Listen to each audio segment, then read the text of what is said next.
2025 Bridgewater Candidates Forum. We have an exciting year with many individuals coming forward in a number of contested races to represent you, the voters. Election Day is Saturday, April 26th. Polls will be open from 7 a.m. to 8 p.m. at Bridgewater Middle School, 166 Mount Prospect Street. I am Joe Gillis, a 30-year resident of Bridgewater. I have served on the Bridgewater Raynham School Committee, on the Bridgewater Board of Registrars, and several appointments to Bridgewater committees. Also through the years, I have been host or co-host to many shows here on BTV.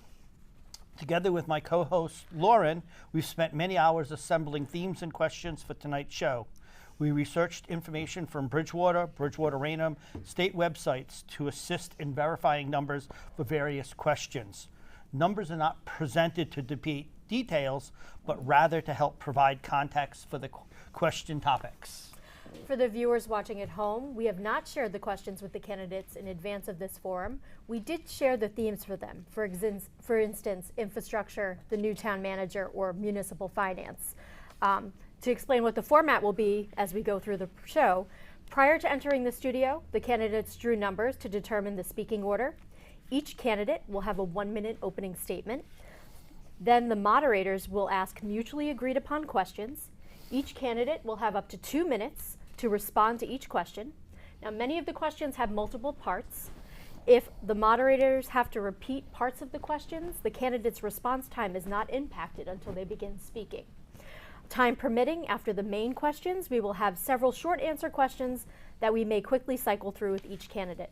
Each candidate will have about 30 seconds to wrap up at the end. Before the candidates introduce themselves, we do want to let viewers at home know that earlier today, Monday, March 31st, I'm saying that, so when we watch this later, Rachel Daly withdrew her candidacy for town council at large. However, since that action took place after the deadline, she still will be listed on the ballot April 26th. So just to prepare yourselves. And as we said, we drew numbers beforehand, and I will introduce our first candidate, Marilee Kenny Hunt, who will be giving the first opening. Thank you, Joe. Indeed, my name is Marilee Kenny Hunt, and I've lived in Bridgewater for 39 years. During that time, I've worked collaboratively in town, state, and national government until my formal retirement as your town clerk last year. Here in Bridgewater, I've attended most Board of Selectmen's meetings or town council meetings, either in person or via BTV. When we changed Bridgewater's form of government from a town to a city, I served on the transition committee. I know what it would take and what we have risked losing if we try to return to a town form of government. That would take approximately 5 years of work and waiting, distracting us from much needed work. It is better we face our challenges as a city, fully train our town councilors and town managers, buckle down, and do the work necessary to get Bridgewater back on track. That was my closing statement. Oh. Well, there you go. And here's the beginning of the statement, which was at the end. We can switch them. We can switch. So I'm just wondering if I can have my starting statement, my initial statement. These are both from my So they put them in the wrong closing order. statement. They put them in the wrong order? Yeah. It's all true still, anyway. It's all true. I think it would work in both bookending the conversation both ways, okay. unless you feel very strongly that it. I had some things in there that I was hoping to say, Okay. but Okay. I mean, we'll have time for it at the end. Yeah, we'll make sure you. so have we'll the do time. my opening at the end. Yes. We'll do your opening at the close. Okay. Like Harry Potter. Yep. Okay. So, the joys of technology. Threw me off with that one. Next is James Wilder. Yes, sir. Go on. Good evening. My name's Jim Wilder. My greatest accomplishments, I'm a husband and father of 3 great kids, all BR grads. 25 years in the district, half the time in Raynham, half the time in Bridgewater. I recently retired from the Department of Corrections. I was a CO sergeant for 25 years. I was a union leader for most of my life, volunteering time in the effort to help people that I represented, also volunteering time in Raynham as a coaching baseball, softball, football, serving on the boards of RIBSA and Rainham Giants organization. Very briefly, I'm running to try to refocus the council on the real issues that are going on in Bridgewater, to get away from the outside influences, from the ideological narratives that keep dividing the town and distracting the council. Thank you. Thank you. And next is Kevin A. Perry, candidate for re-election. Hi, I'm Dr. Kevin Perry. I've been serving on the town council now for over 7 years. I'm born and raised in Bridgewater, product of the VR school system. Raised my own children here and gone through the school system as well. I've volunteered over the years for many different positions, starting with president of the 4th of July committee many years ago. Like Jim, coached sports here, from football to basketball to baseball, with my kids growing up through the school system. I've been a 28-year member of the Bridgewater Lions Club, serving as president last year, and currently in charge of all the decorations that you see on the common that we put up every year. But ultimately, my goal is to give back to the town that's given me so much. I love the town of Bridgewater. That's why I've gotten involved over the years. I've been lucky enough to serve the residents of this town as a chiropractor, taking care of everyone and surrounding areas. So it's just been a natural thing for me to serve the town. And I think I've done a good job serving on the town council over the years that I've been on it, and I would like to continue doing so. So thank you very much. Thank you. So I did forget to introduce myself. I'm Lauren DiFilippo. I'm from the Bridgewater Democratic Town Committee. Prior to moving to Bridgewater for the second time 7 years ago, I worked in state and local government and was a journalist in both Massachusetts and New Jersey. And I have a proud second grader at the Mitchell School and one about to start school in about 2 years. So with that, we'll start with the questions. The first one will go to Jim. Just last week, the Department of Public Works released a public notice that the level of PFAS in our water supply has exceeded the contaminant level set by the State Department of Environmental Protection at one of our 3 water sources. What actions would you take as a councilor to improve the town's water supply in the absence of additional revenue?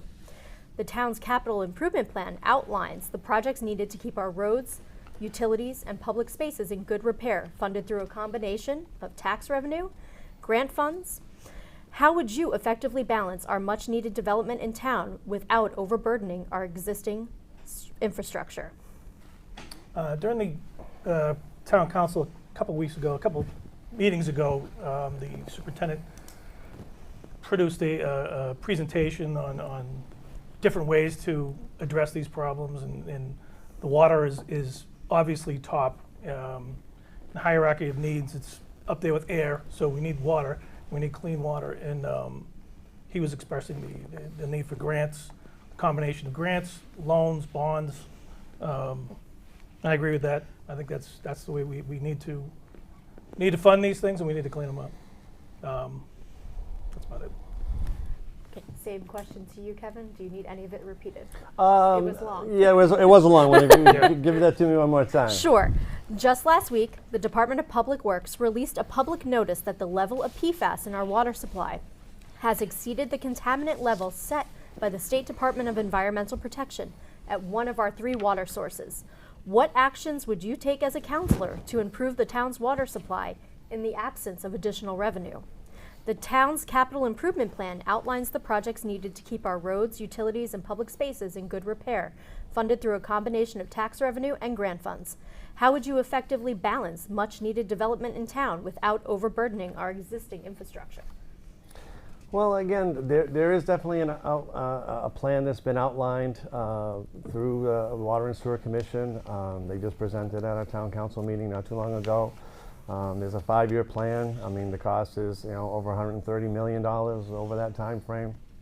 But we're looking obviously to get new wells working better again. We're looking to connect existing wells to our High Street filtration system, which again is going to work toward helping improve water quality. The PFAS situation is its own situation. There is a plan to improve the PFAS filtration, but again, that's a couple years down the line. at a significant cost, I might add. So as far as paying for it, obviously it's a combination, as you mentioned, of grants, the retained earnings of the water and sewer departments, and certainly putting aside funds from the general budget to do that. But as we're going to find out in the upcoming budget, things are awfully tight. So the plans to do all that is going to be tied into many other issues. So we're going to see how that comes to fruition.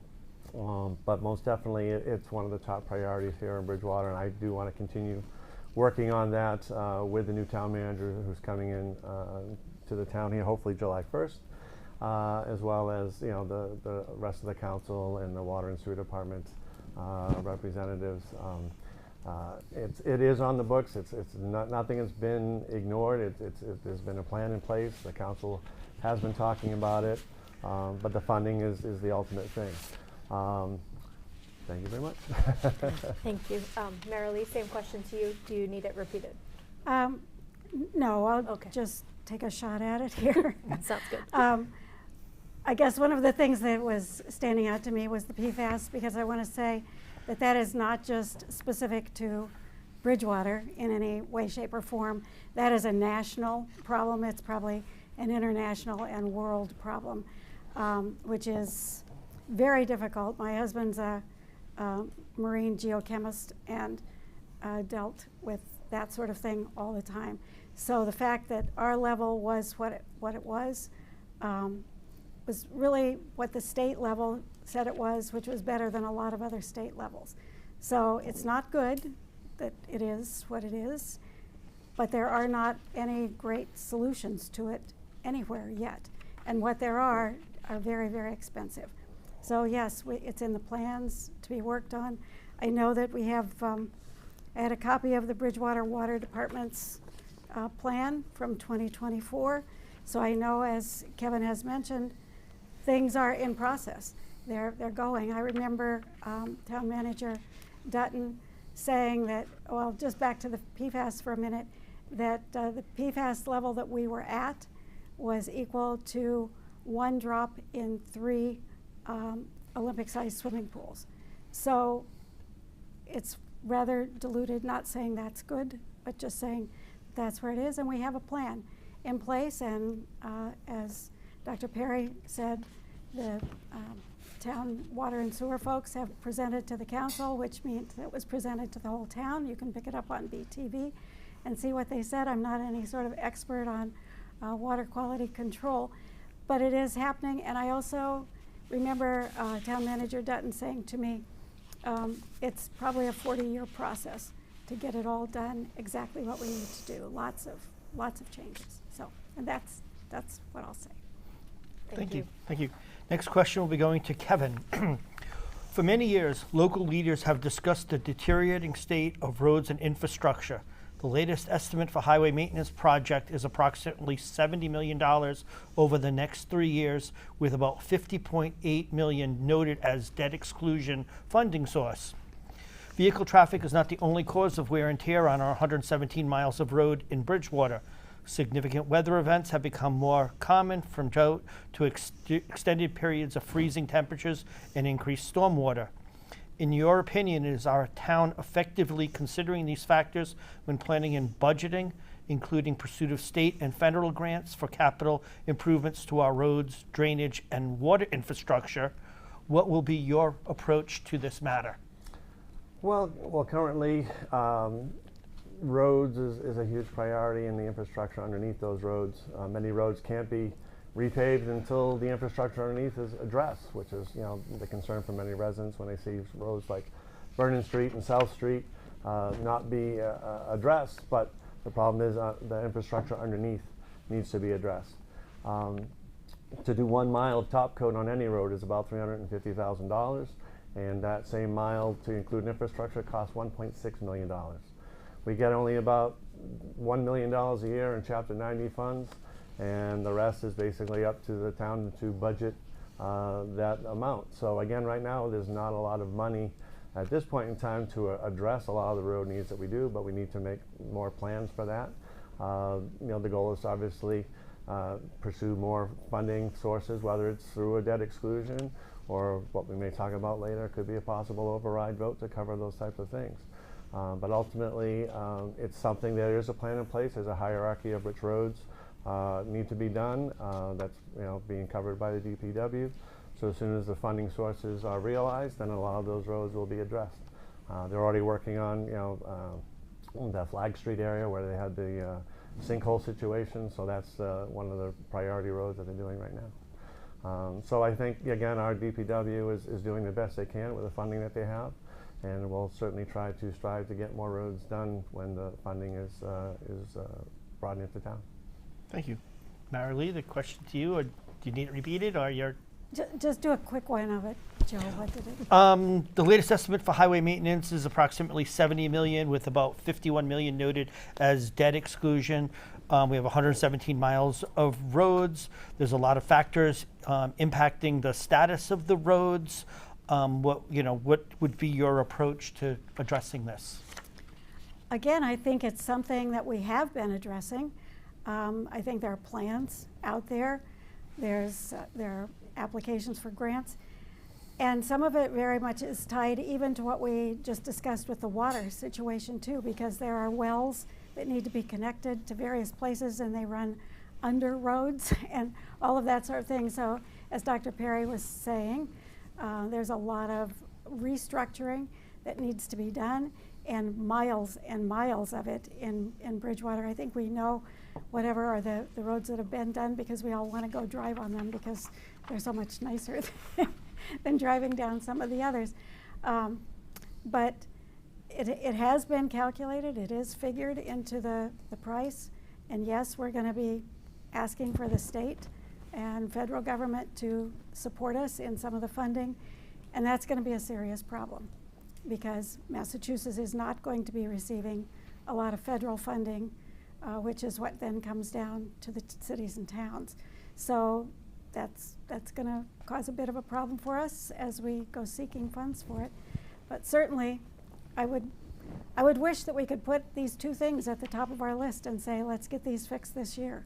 That isn't going to happen, I'm sure. And I wish we could do more, but we can only do what we have money for. Okay, thank you. Is it James or Jim? I'm sorry. Jim's fine. Jim, you're next to. Yeah. So basically, some of the priorities that a taxpayer looks at when they pay their taxes, they look at, I just want roads and I want clean water, schools. It's not much more than that. And these are the top priorities that should be done, and it should be a constant thing, not wait till the road falls apart completely. I'm not disparaging anybody, but Cross Street, for example, Vernon Street's a pretty bad one too. Like, it shouldn't get to that level. It should be a constant maintenance. It should be a constant, I know it's expensive, but it should be a constant thing where you're paving, you just smell asphalt all summer long. Like, it should be every year. It should be 2 or 3 main roads, some side roads, and by the time you're done with the whole town, you got to start over again. That's the way it should be looked at, and the money should be allocated permanently into the budget that way. It shouldn't be an emergency crisis situation. But we are where we are, so I think we have to. I think the council has a responsibility to really prioritize these issues. Thank you. Awesome. Okay, so the next question. The town council recently hired a new town manager who will begin working in the near future. What are your hopes for this role, the role this individual will play in the future of Bridgewater? If elected to the town council, how will you measure the performance of the town manager? And how do you view the relationship between the town council and the town manager? For example, collaborative? And how would you ensure this role is effective and accountable to residents? Marilee? Lots of questions there. Yeah. Okay. I was happy with the gentleman who was selected to be the next town manager. I hope he will accept our offer. I haven't heard anything. Do we know anything about it, Kevin? I keep checking on it, and I don't. The last I heard, he hadn't accepted it yet, but I hope he does. And I hope the relationship goes the way the relationship should go. The town council is supposed to manage the town manager, although he has many, many rights that the town council can't overdo or undo, but certainly I'd like to see a good relationship with him. I also have a very strong inclination to care about the boards, committees, and commissions in town. I think they've been very much languishing, and that is something that the town council has to approve the appointments onto those, but I think the town manager should be better watching what's happening in the boards, committees, and commissions to make sure that they're really doing all the work that they used to do and that they can do, which will help with a lot of the things that maybe employees are doing now. We could have some of those volunteers doing some of that work and help our budget maybe a little bit. And I would hope for a very good relationship between the town manager and the town council. I would actually like to see a firm from Boston come down and give us a full day's training on what it is to be a town council and working with the town manager, so that we have that. I was on the committee when we first transitioned to being a city, and we've never had a training like that for the council and the manager, so I'd like that. Thanks. Thank you. Same question to you, Jim. Do you need any parts of it repeated? I know there were a lot No, of I moving think pieces. it'll probably confuse me more. Yeah, I'm looking forward to working with the new town manager. Clean slate, new blood in. He's a young guy, full of energy, obviously. If you watch the interview, he's full of energy. And but that being said, the council is a check and balance to the manager, and there has to be some reciprocity back and forth. And he stated many times of open transparency, and I really think we need to hold that part accountable. There has to be some transparency back and forth. I look forward to working with him. That's about it. Okay. Same question to you, Kevin. Thank you. Yes, obviously, working on the council now, I was very involved in the process of bringing Jessica Casanova Davis to Bridgewater. He impressed right from the very beginning, which is why I felt strongly that despite losing 2 candidates in the open process of interviewing, that we know we had, in the final 2 candidates, 2 great candidates to bring to Bridgewater. So as far as his role and the role of the council, again, it's a collaborative relationship, as you mentioned. In the time that I've been on the council, I had an excellent working relationship with Mr. Dutton, and I certainly have had a great relationship with Ms. Robinson in her interim role, who's done a great job in filling in to get to the point we're bringing on Mr. Casanova Davis. To answer Mary Lee, we are definitely in contract negotiations with him, and hopefully we'll get that done real soon. With a target of him starting on July 1st, based on his situation in Norfolk and getting through a budget process there. But again, I think the form of government that we're in right now with the town manager and town council form of government is really the ideal form of government for the size of Bridgewater is right now. There is a process, obviously, to set his goals, which we'll do shortly after he starts work here. And then there's also a review process that the council undergoes to review his performance, which will be done shortly before his contract is up in the first year, or any contract renewals for raises. But those steps are in place and will be taken to see that he's doing what he's supposed to be doing as town manager. Perfect timing. Perfect timing there. At least it was only the warning. You still had a few seconds to go. The next one is to Jim. Education is the largest line item on the town budget. What kind of role do you plan to take in regards to education? There is a potential BR school override question moving forward. How would you vote on an override question? Obviously, the overrides are obviously the hot button issue of everybody involved. My experience as a union advocate for over 25 years, we fought for funding, we fought for job positions. For 20 years, we've been understaffed. I know the prison's not the same as a school, but I'm just saying is that you need bodies to fill these vacancies, and we always knew exactly how many vacancies we had, how many positions we needed. And I realized the budget meeting was just the other night. The information's kind of coming out in dribs and drabs. So to make an educated decision on this, like the the people who in favor of the override really need to spell it out to the taxpayer. They really need to explain to everybody what it's going to do. You need a 5-year plan. You need specifics on where that money is going to be spent, how many positions it's going to fill. I know it's a lot to do with special ed. What exactly is that going to do? How does it benefit? And that's my opinion on it is you can't make an educated decision on it until all these facts come out and a serious 5-year plan with specifics on where the money's going to be spent. Okay, thank you. Kevin. This obviously, like I said, is a pretty hot button issue. The facts are this. Again, the town's budget is going to be coming out at our meeting on April 8th. I'll be reaching the council members tomorrow on April 1st. There's not going to be enough money in the budget to even level fund the schools as they proposed a prior budget. They just approved a budget that's going to increase Bridgewater's contribution to the schools $7.58 million. Where we're going to find that in the existing budget? It's not there. So this is unfortunately, why we're having discussion of an override. We're looking to potentially bring it up within the next couple of meetings and put it out to the voters on how we're going to potentially fund the schools. And again, if we do an override, it's not just for the schools. It's going to be something that's across the board. It has to be for infrastructure. It has to be for police and fire. It has to be for general government. And we have to take the time to vet out the numbers. I mean, we can't just throw out any number. It's got to be accurate, but we are running out of time. If we do want to get it in potentially sometime in June, that's kind of the latest discussion, so it applies to fiscal year 26.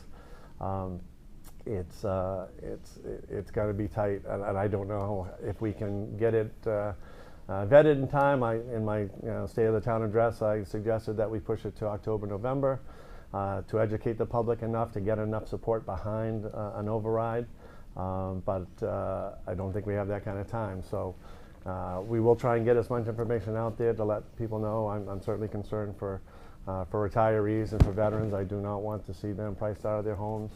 But the last override we had in this town was 2010. So this happens every 10 to 15 years. We have to kind of reset the budget levy and see what we can pay for going forward. Thank you. Thank you. Marilee? I'd pretty much say what my gentleman sitting here have said too. I would be in favor of an override, wishing that I didn't have to be, but our schools need what our schools need. They're not able to keep up with the student body that they've got, and we're going to have to fund them some way or another. And there's so many things in town that need to be done, especially with inflation on the rise. It's very tricky, and it sounds dangerous to say I'm in favor of raising prices for things, but I don't know what we have a choice when we sit here and we talk about our water, we talk about our roads, we talk about our schools. Aren't those kind of the three major things of any community?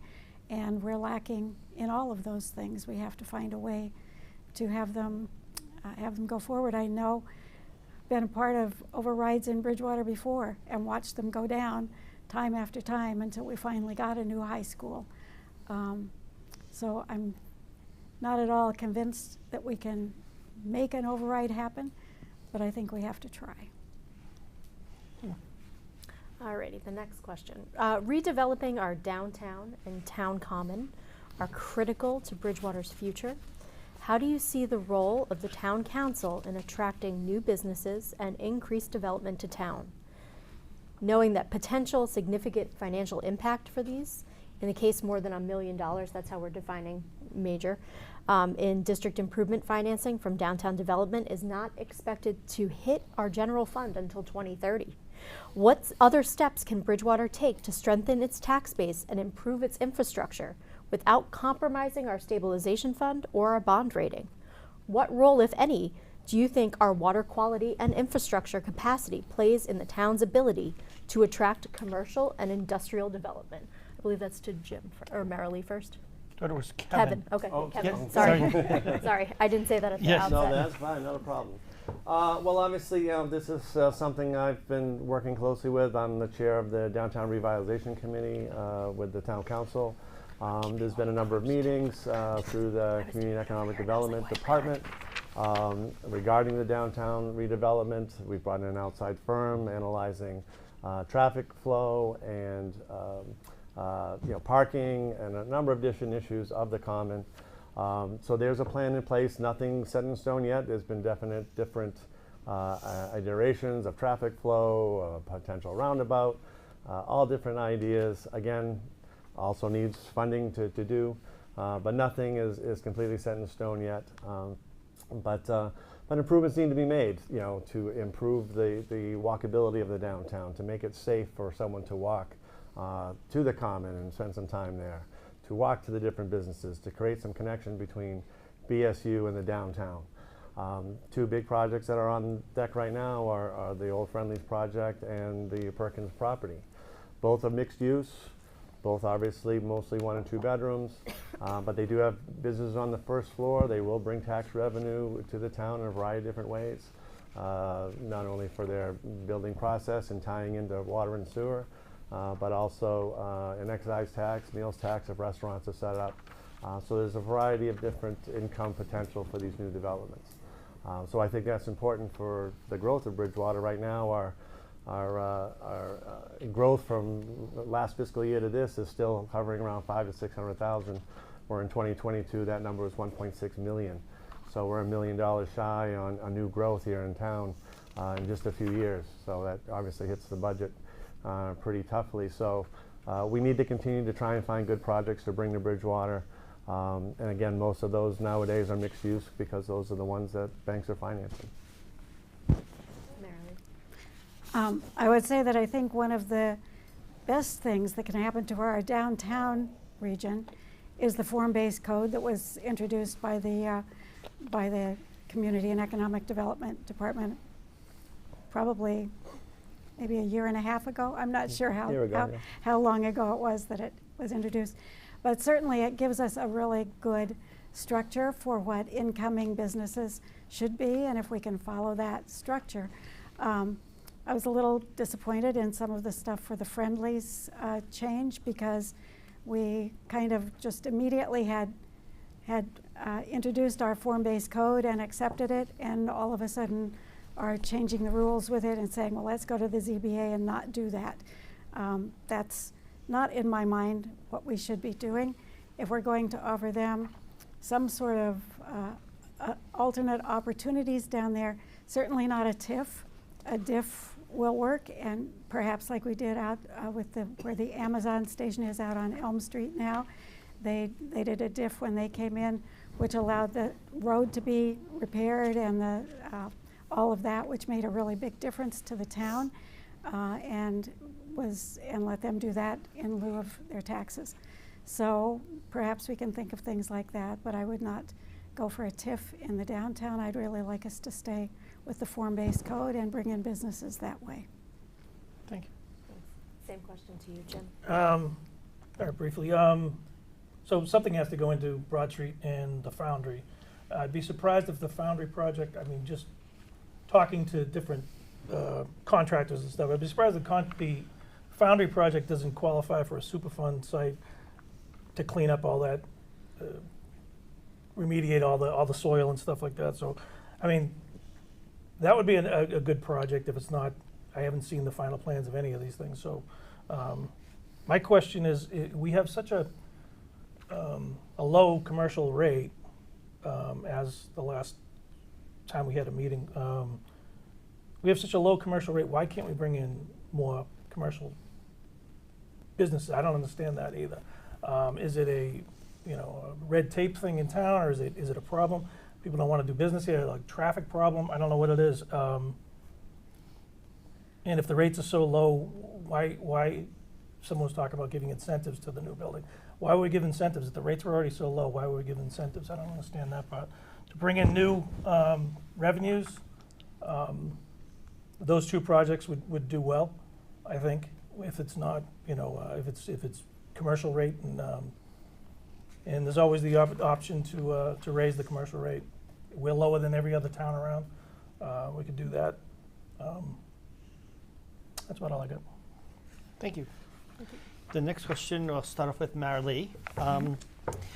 There is criticism that the town council has had a shifted focus to the questions of additional flagpoles to allow special flags to fly on town property and resolutions to declare Bridgewater a welcoming city. What are your thoughts on devoting time to these issues with so many other issues facing Bridgewater? And if brought before the town council, how would you vote on a resolution to declare Bridgewater as a sanctuary city? Number one, I wouldn't vote to have Bridgewater be a sanctuary city. I'd like us to be a loving and welcoming city, and I'd like to see us working toward that. I think we're working against that recently, but I'd like to see us kind of return to being a welcoming city, but not as a sanctuary city for the masses to decide to come here. I don't even know who would think that that was where you would want people to come to come here. Where would we put them and what would we do with them? So as far as the flagpoles go and that sort of discussion from the town council, I am very much in favor of us putting up 3 flagpoles. I think we should have from the beginning, and I think they should have been someplace where you can see them other than out on the side of the in front of the Academy building under trees where you can't really see where that flag is, although we have about 5 flags flying in the center of downtown right around there. But I think it's in most towns. If you look at West Bridgewater, you look at Norton, where I was for a short period of time, you'll see that other places have put up 3 flagpoles, and it allows then for you to have a flag for the country, a flag for the state, and a flag for the town. And then if you want to fly some extra flags occasionally, they can go up under those, whether it's a nationwide flag that's going up, or whether it's a state flag, extra flag that's going up, or a town flag. So I think those are good things to do. I think it shouldn't be a long carried out process. I think that's something the town council can definitely say with the town manager, and it's happening. So we're pretty sure that it's going to be there. Thank you. Jim, you're next. All right, so this is obviously, I spoke out during the meeting on this. This is obviously a hot button with me. The resolution was at best in its best light was a resistance to the Trump administration, and at its worst light, it was the beginning of a sanctuary city declaration. To call it a welcoming affirmation resolution is insulting to people's intelligence. It was a virtue signal to appease a group of people in town, a minority group of people, and a small amount of people in town. The flagpoles are an appeasement to that same special interest group that will expose people to legal liability, the town to legal liability. If you can remember back, I remember when I was a kid, the Skokie affair, when the Supreme Court ruled that all these hate groups get to equal First Amendment rights. When you start hanging special interest flags, you're going to start hanging different groups are going to come in just to create lawsuits against the town. It's a bad precedent to set. I don't agree with it at all. And the council can't be led around by these special interest groups, these outside influence groups that seem to be causing division in the town. That's all I have. All right, thank you. Thank you. Kevin? Well, I have to definitely disagree with Mr. Wilder on this one. Number one, the council has plenty of room on its plate to address not only the major issues of the town, but to address resolutions such as this. This resolution was certainly misconstrued from the beginning, where outside sources took this resolution and actually misconstrued it on a public media situation. And I feel that's what created the division. This was brought forth by a few councilors, again, just to, again, extend what was done prior with a resolution that stated that Bridgewater was a community of civility and respect. Again, anything titled Bridgewater is a welcoming community, in no way, shape, or form should be looked upon as a negative. As far as the division in the town, again, this isn't for any special interest group. Half the town voted for, Ms. Harris when the election was here, and the other half of the town voted for Mr. Trump with a separation of 0.32% and only 48 votes. So this town itself is very divided amongst itself. But my goal as a town council member is to bring as many people together. And I felt, again, this particular item was something that, could at least bring people together and let people know that, Bridgewater itself is a welcoming community. Unfortunately, it didn't get vetted, the way we wanted it to, so we did table it going forward, and who knows if some other version of it might come back again. But again, for me, and then as far as the flagpole situation, I worked very closely with the veterans agent here to come up with that plan. And again, it's a compromise to not only hang the American flag with a POWMI flag underneath where it should be, but to have a state and town flag available and to support community members that want to potentially fly a Juneteenth flag or a Pride flag that is under the approval of the town council, a place to fly. So this next question will start with Jim.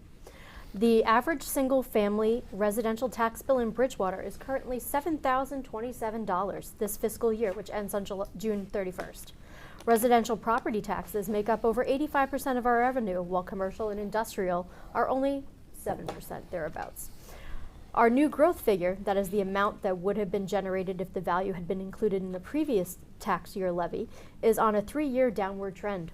Would you support moving from a flat tax rate where homes and businesses pay the same rate per $1,000 of assessed value to a split tax rate, as many other communities in Plymouth County already have done? Why or why not?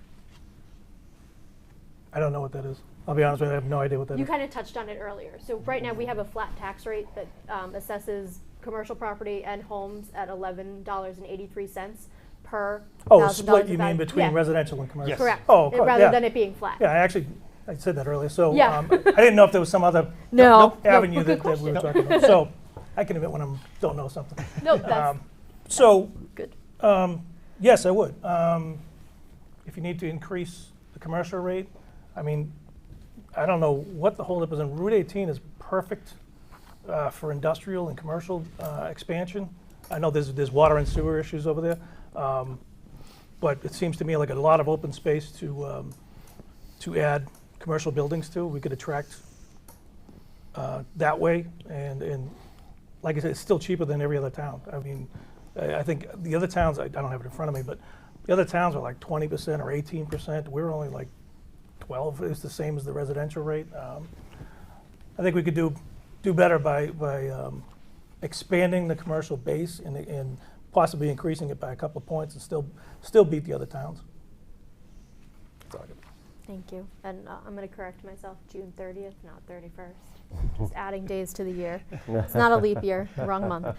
So same question to you, Kevin. Oh, okay. So as far as the tax rate, we are, again, a single tax rate business as well as residential. The problem being, as stated, we're 85% residential, 12 to 15% business. We do not have currently enough business in town to warrant a commercial tax rate difference. Because in doing so under Proposition 2.5, you would lower collecting 2.5% from your residential tax base down to 1.5%. So we would end up losing a lot of money in that regard. So we can't do that. We do certainly need to work on improving our tax base of the businesses in town. Route 18 is a place where people could go, but unfortunately the infrastructure stops at the old location of Anthony's charcoal pit across from the armory. Water and sewer main lines need to be extended from that point forward, and a lot of the land surrounding Route 18 is wetlands. So it's tight as far as development along that corridor, and that's obviously one of our bigger corridors here in town. Focusing on development within the downtown district is definitely a strategy. Trying to build up businesses down in Elm Street areas where we have designated business areas is another strategy. Again, the overall business tax rate again is where it has to be. I think we risk upsetting our current businesses if we were to raise that at this point in time. We don't want to risk, especially in the economy and inflation the way it's going, to give a differential tax rate to businesses. I think would hurt our existing businesses that we have, and and deter for other businesses from coming into town. Same question to you, Yeah. Marilee. I agree. I think it's a conundrum. I would hate to see us raise taxes for the existing businesses and then lose those businesses because they go to another town where they would have more business. Because I don't know that Bridgewater is particularly good at keeping our business in town.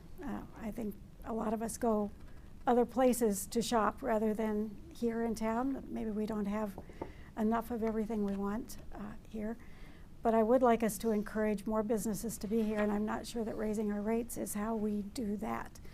I do think with the Friendlies project and the other project down the street, hopefully we will bring in more people who want more businesses, and businesses will see that, and businesses will want to come here and provide a variety of businesses that we're now lacking. And I would hope for that as a way to increase our, and then once they're here and settled in and doing really well, maybe then we talk about raising taxes on them. But I wouldn't do it before then. Actually, I'd want to get businesses here first. Okay, thank you. Next question, we'll start off with Kevin. Trying to keep notes here to keep going around. The CPA, Community Preservation Act, has been in place for 25 years. This 2% surcharge on property taxes is likely $400 to $500 per homeowner and comes with a varying percentage match in state funding. The Community Preservation Committee, or CPC, makes recommendations to the town council for the use of these funds for open space, historic resources, recreational resources, and housing. With new taxes soon to hit for Bristol Plymouth, the new firehouse, as well as previously discussed potential road projects, should Bridgewater still participate? And that's going to you first, Kevin. Thank you. I believe it definitely should stay. It's contributed in multiple ways to many projects here in town, and I know Marilee would be able to speak more to it than even I with her involvement. But you know, for open space, for what we've recently done to preserve the Hanson Farm, funds have gone to the Murray Farm. Funds have gone to the old Collegetown Mobile to make that a park. So the CPC funds have come in handy in multiple places in town that if we didn't have those funds might not be able to be done. And for the few dollars that it does cost a taxpayer, I don't think you know I think the benefit is certainly greater than the few dollars that it does cost a taxpayer for the development of the community and maintaining open space, which I know is very important to many residents here in town. So I would certainly be in favor of keeping the CPC in place. Thank you. Marilee? Yeah, so probably everybody knows that I campaigned for the CPC to be in town, and once it was voted in here, I was chair of it for the first 10 years that it existed. And my husband now co-chairs it with Gina Gasconi. And we've done some really incredible things that wouldn't have happened. We wouldn't have the girls' softball field if it weren't for the CPA. We wouldn't have the lighting down at the Legion Field. We wouldn't have the Academy building restored. That was a CPA project. We wouldn't have the roof restored on our old townhouse, which perhaps we can still recover it. We wouldn't have, as Kevin said, the Murray Needs Farm, or we will soon have Hanson Farm, the Keith Homestead. Many things, Music Alley, a lot of things that have been done with CPA money. And certainly to do those things without the CPA and the state funds coming in from it, the town would have been paying much more for all of those things. Some of them, when we did the girls' softball field and everything, we were getting very high rates from CPA because we did sign on to it early and there were fewer cities. Now so many towns and cities have signed on to it that we get less of a percentage. That's why it seems like we get less from the state now, because we're sharing it with lots of other towns. That's because they've seen the benefit of CPA. So I definitely would remain with the CPA and consider it a positive thing for the town. Thank you. And Jim? Is the question just to get rid of it or not? Yeah. Well, not necessarily to get rid of it, but like, do you believe it still has value? And you know, do you want to? Yeah, You know. so there's the CPA has pros and cons to it. It's a set aside for specific things that are very important to me. I'm an avid outdoorsman. You know, I'm a big history buff as well, and but I don't like the fact that the state had as a state worker, a former state worker, I don't like that the state didn't hold up its end, and it was supposed to be a 100% match, and now it isn't. But it's still a good program. Just doesn't match the way it was originally promised. The problem is it becomes a separate fund, and people think of it as free money, and it's not. But it is still tax money. It's tax dollars that need to be spent responsibly and be held accountable for it. It's not anybody's special money. It's tax dollars that you know need to be held responsible for.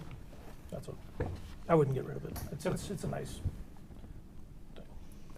All right, this question we'll start with Marilee, right? Mm-hmm. Okay.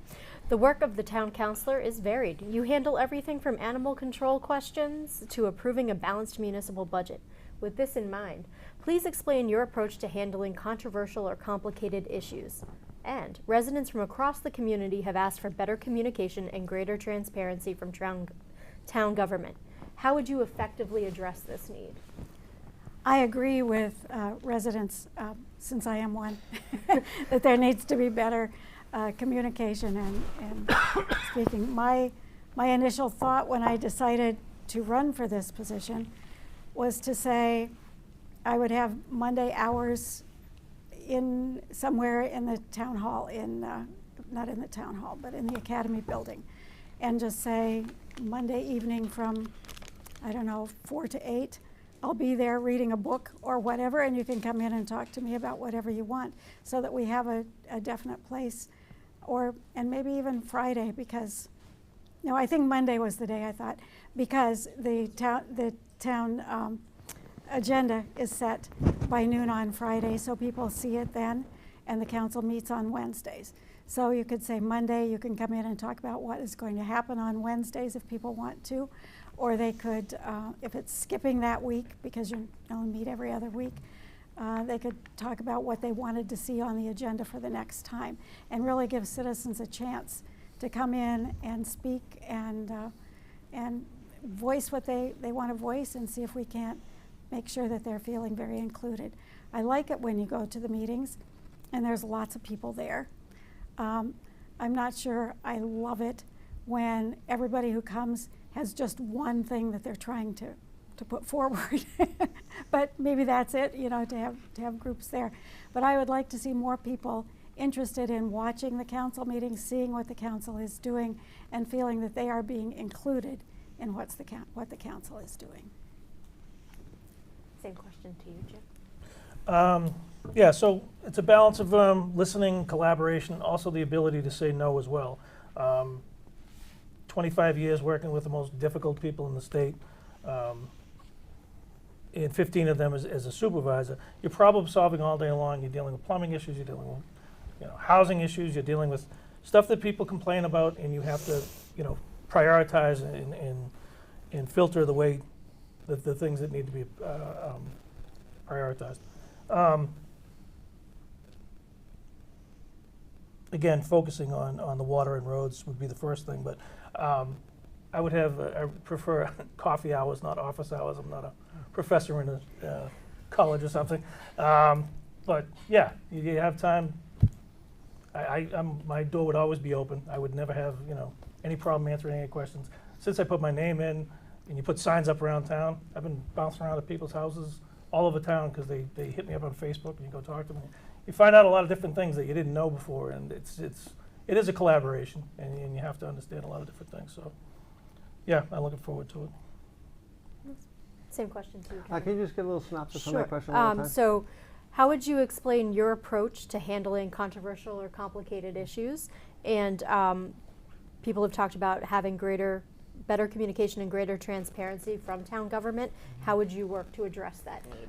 Well, obviously, as the president of the council this past year, we've handled a lot of controversial issues, and not to toot my own horn, but I think I've handled it relatively even-keeled and professionally.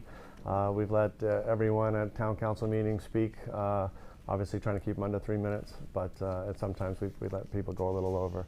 But again, it's important to hear every point of view, each side of a question, or every side of an issue.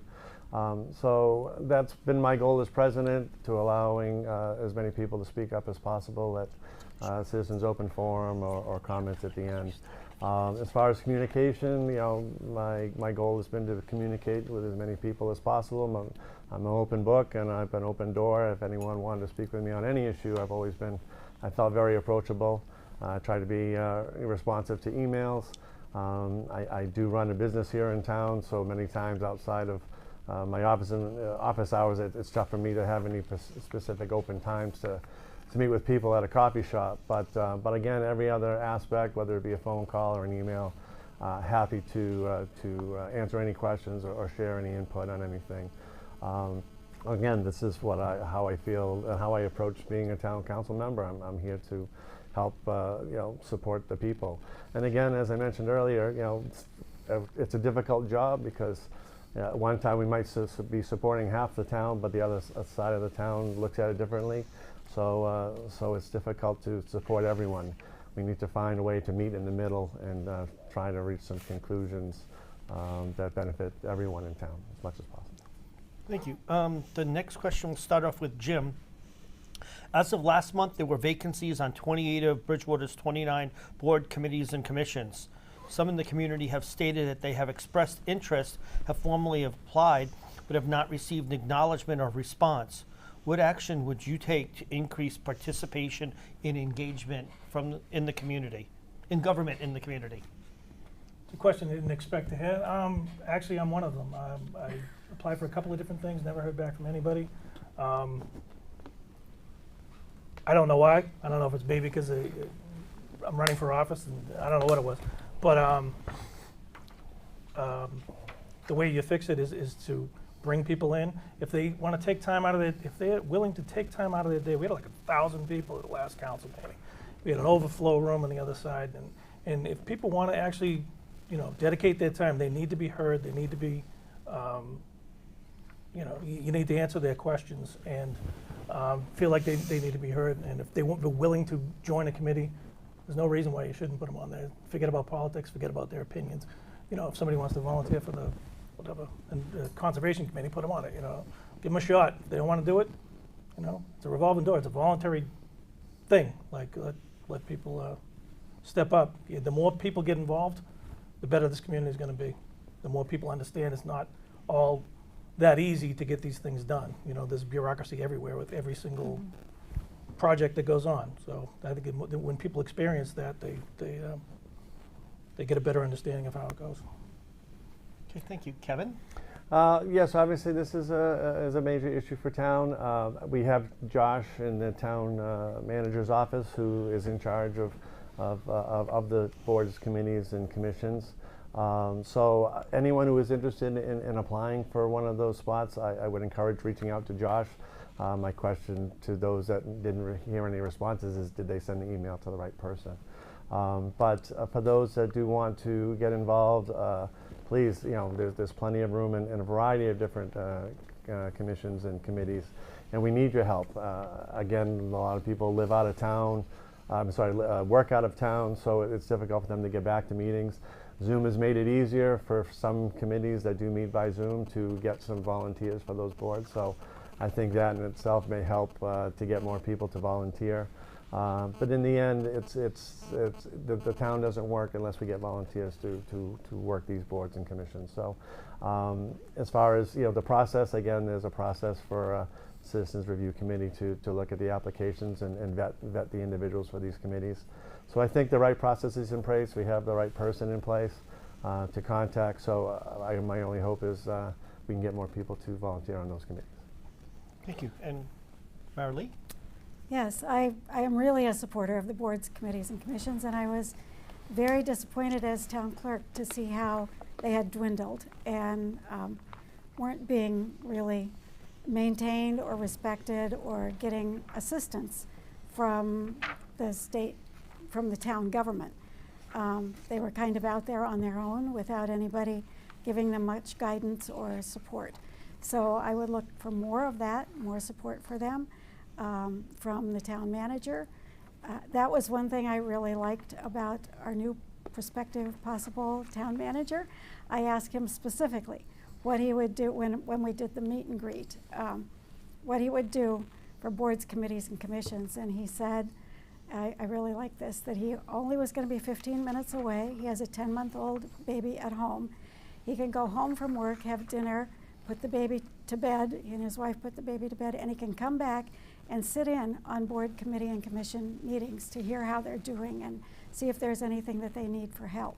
And I thought, to me, that was a big plus and a reason that I really supported his being chosen, because I think that's what we need. I think there are things happening and not happening in board, committee, and commission meetings that really need to be seen and respected, and perhaps they need to be coming more to report to the town council and just tell the town council this is what we're doing, and let everybody in town hear that this is what Parks and Rec is doing. You know, this is what the Water Commission is doing, which we don't have one. We haven't had one for like 6 years at least. So I'd really like to see us get behind them and get behind recruiting people for them and including the whole community like that, just like Jim says. It's not politics. Awesome. Thank you. We have a couple of short answer questions, hopefully maybe just yes or no, and I'm trying to think who's next up. I think Kevin is the first one. Very easy question. Annual town elections are in April, while state and federal elections are in November. Do you support working to move our election date to the fall to match state and federal? Kevin? Well, there's certainly that option to increase voter turnout. I know classically April has been tough for voter turnout depending on the election at hand. So, you know, I think the way we're set up now, I think April is fine, but you know, depending on what's coming up, I think having 2 dates per year for an election is probably the best to have. Okay, Marilee, you know. I remember a time when we tried to do that, and I know there was some big legal reason why we couldn't. I can't really remember it, but I do remember part of it is Rainham would have to do it too. So we can't just go moving our elections to whenever we want to, because we're part of the Bridgewater Rainham School District, and et cetera, et cetera. And Jim? Absolutely. Move them all to the same time in the fall. The April one is terrible. It's the beginning of spring. Nobody wants to think about voting. I don't know. And I think Rainham would be on board with that. I've talked to some people, just the select board over there, a couple of people. I mean, you don't know what the flavor is until you actually talk to a bunch of people, but I would absolutely be in favor of that. This one will start with Marilee. Comcast and National Grid rates are skyrocketing. Would you support the creation of a municipal light electric department similar to TMLP in Taunton or the Braintree Electric Light Department? I'm trying to think that through, because I think we've done, I'm trying to remember what the name of it is, wish my husband were here to whisper it in my ear, because we've joined something to give people electric discounts, and that is, I don't know that we need to do anything more than that. Me? Yes. Like I said, I spent half my time in Rainham, half my time in Bridgewater. One of the biggest things I miss is TMLP. The rates were better, the service was better. Yeah, I would 100% be in it. From what I understand, Middleborough Municipal is a pretty good system too. I think the municipals do a little bit better. I don't know how it works. They buy electricity and they sell it a little bit cheaper, and I don't know. I would be in favor of that.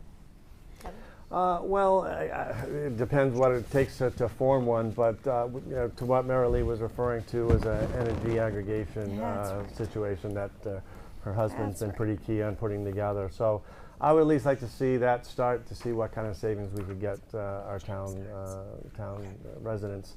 When it comes to electric, obviously it separates the distribution and supply charges, so hopefully we can save on one side of the equation there. But my feeling is setting up something like TMLP will be quite a process to do. Awesome. With that, we're going to transition to our closing statements. You have about 30 seconds. We'll start with Jim.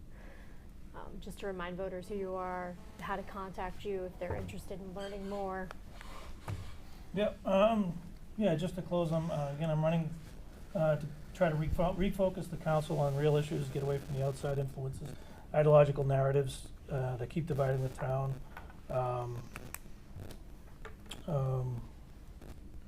One other point I wanted to make. I noticed that, and this isn't not throwing shade on any of the councilors, I'm not saying that. Just a reminder of the people of the town, like, just because somebody disagrees with you, it doesn't have to be hate. It just, civil discourse is part of this country. It's what built this country, and it's, you know, it's what built the greatest country in the history of the world. People just disagree, that's all. Kevin? Well, in closing again, you know, I feel that the council is united in what it's trying to do to help push this town forward, and I would like to continue being part of that solution.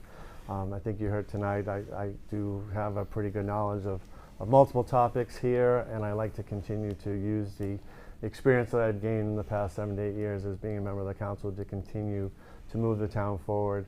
I feel that the new town manager coming in is going to need a voice that has some experience to help him along in getting to know the Bridgewater, and I'd like to help be one of those voices to help guide Mr. Casanova Davis in his role here with the town. So if you'd like to see me stay, please support me on April 26th. I appreciate it. Thank you.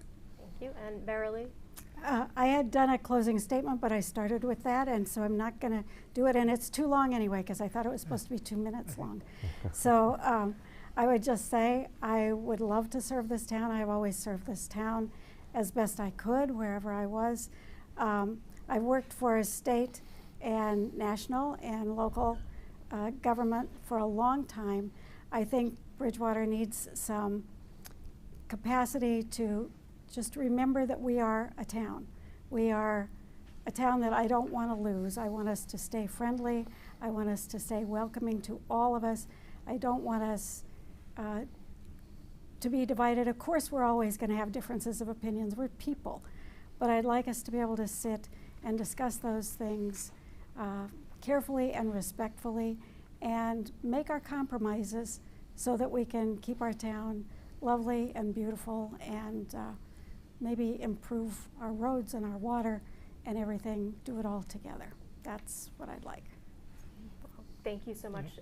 Thank you to our candidates for joining us this evening. Thank you, Joe, for helping facilitate this event, and BTV for hosting us. Just a quick reminder, absentee ballots for the annual town election are now available in the town clerk's office.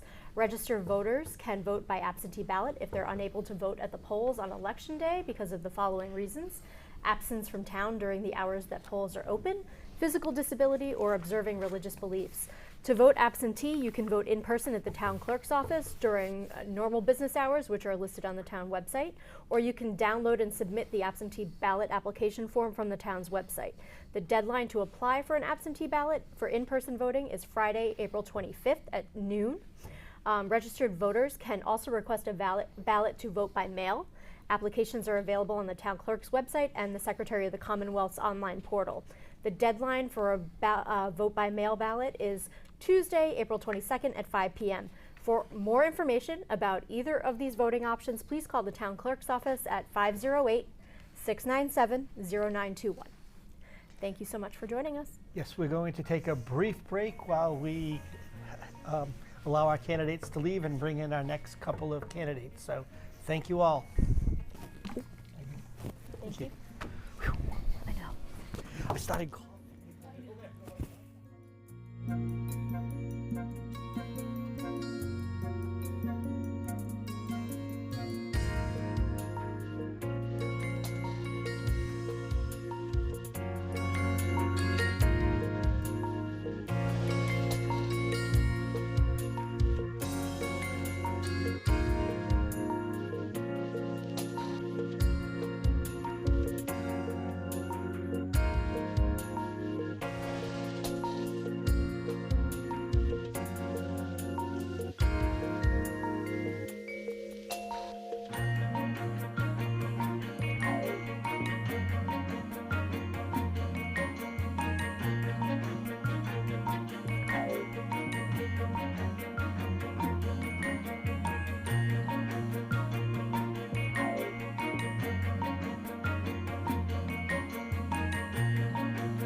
Welcome to the 2025 Bridgewater Candidates Forum.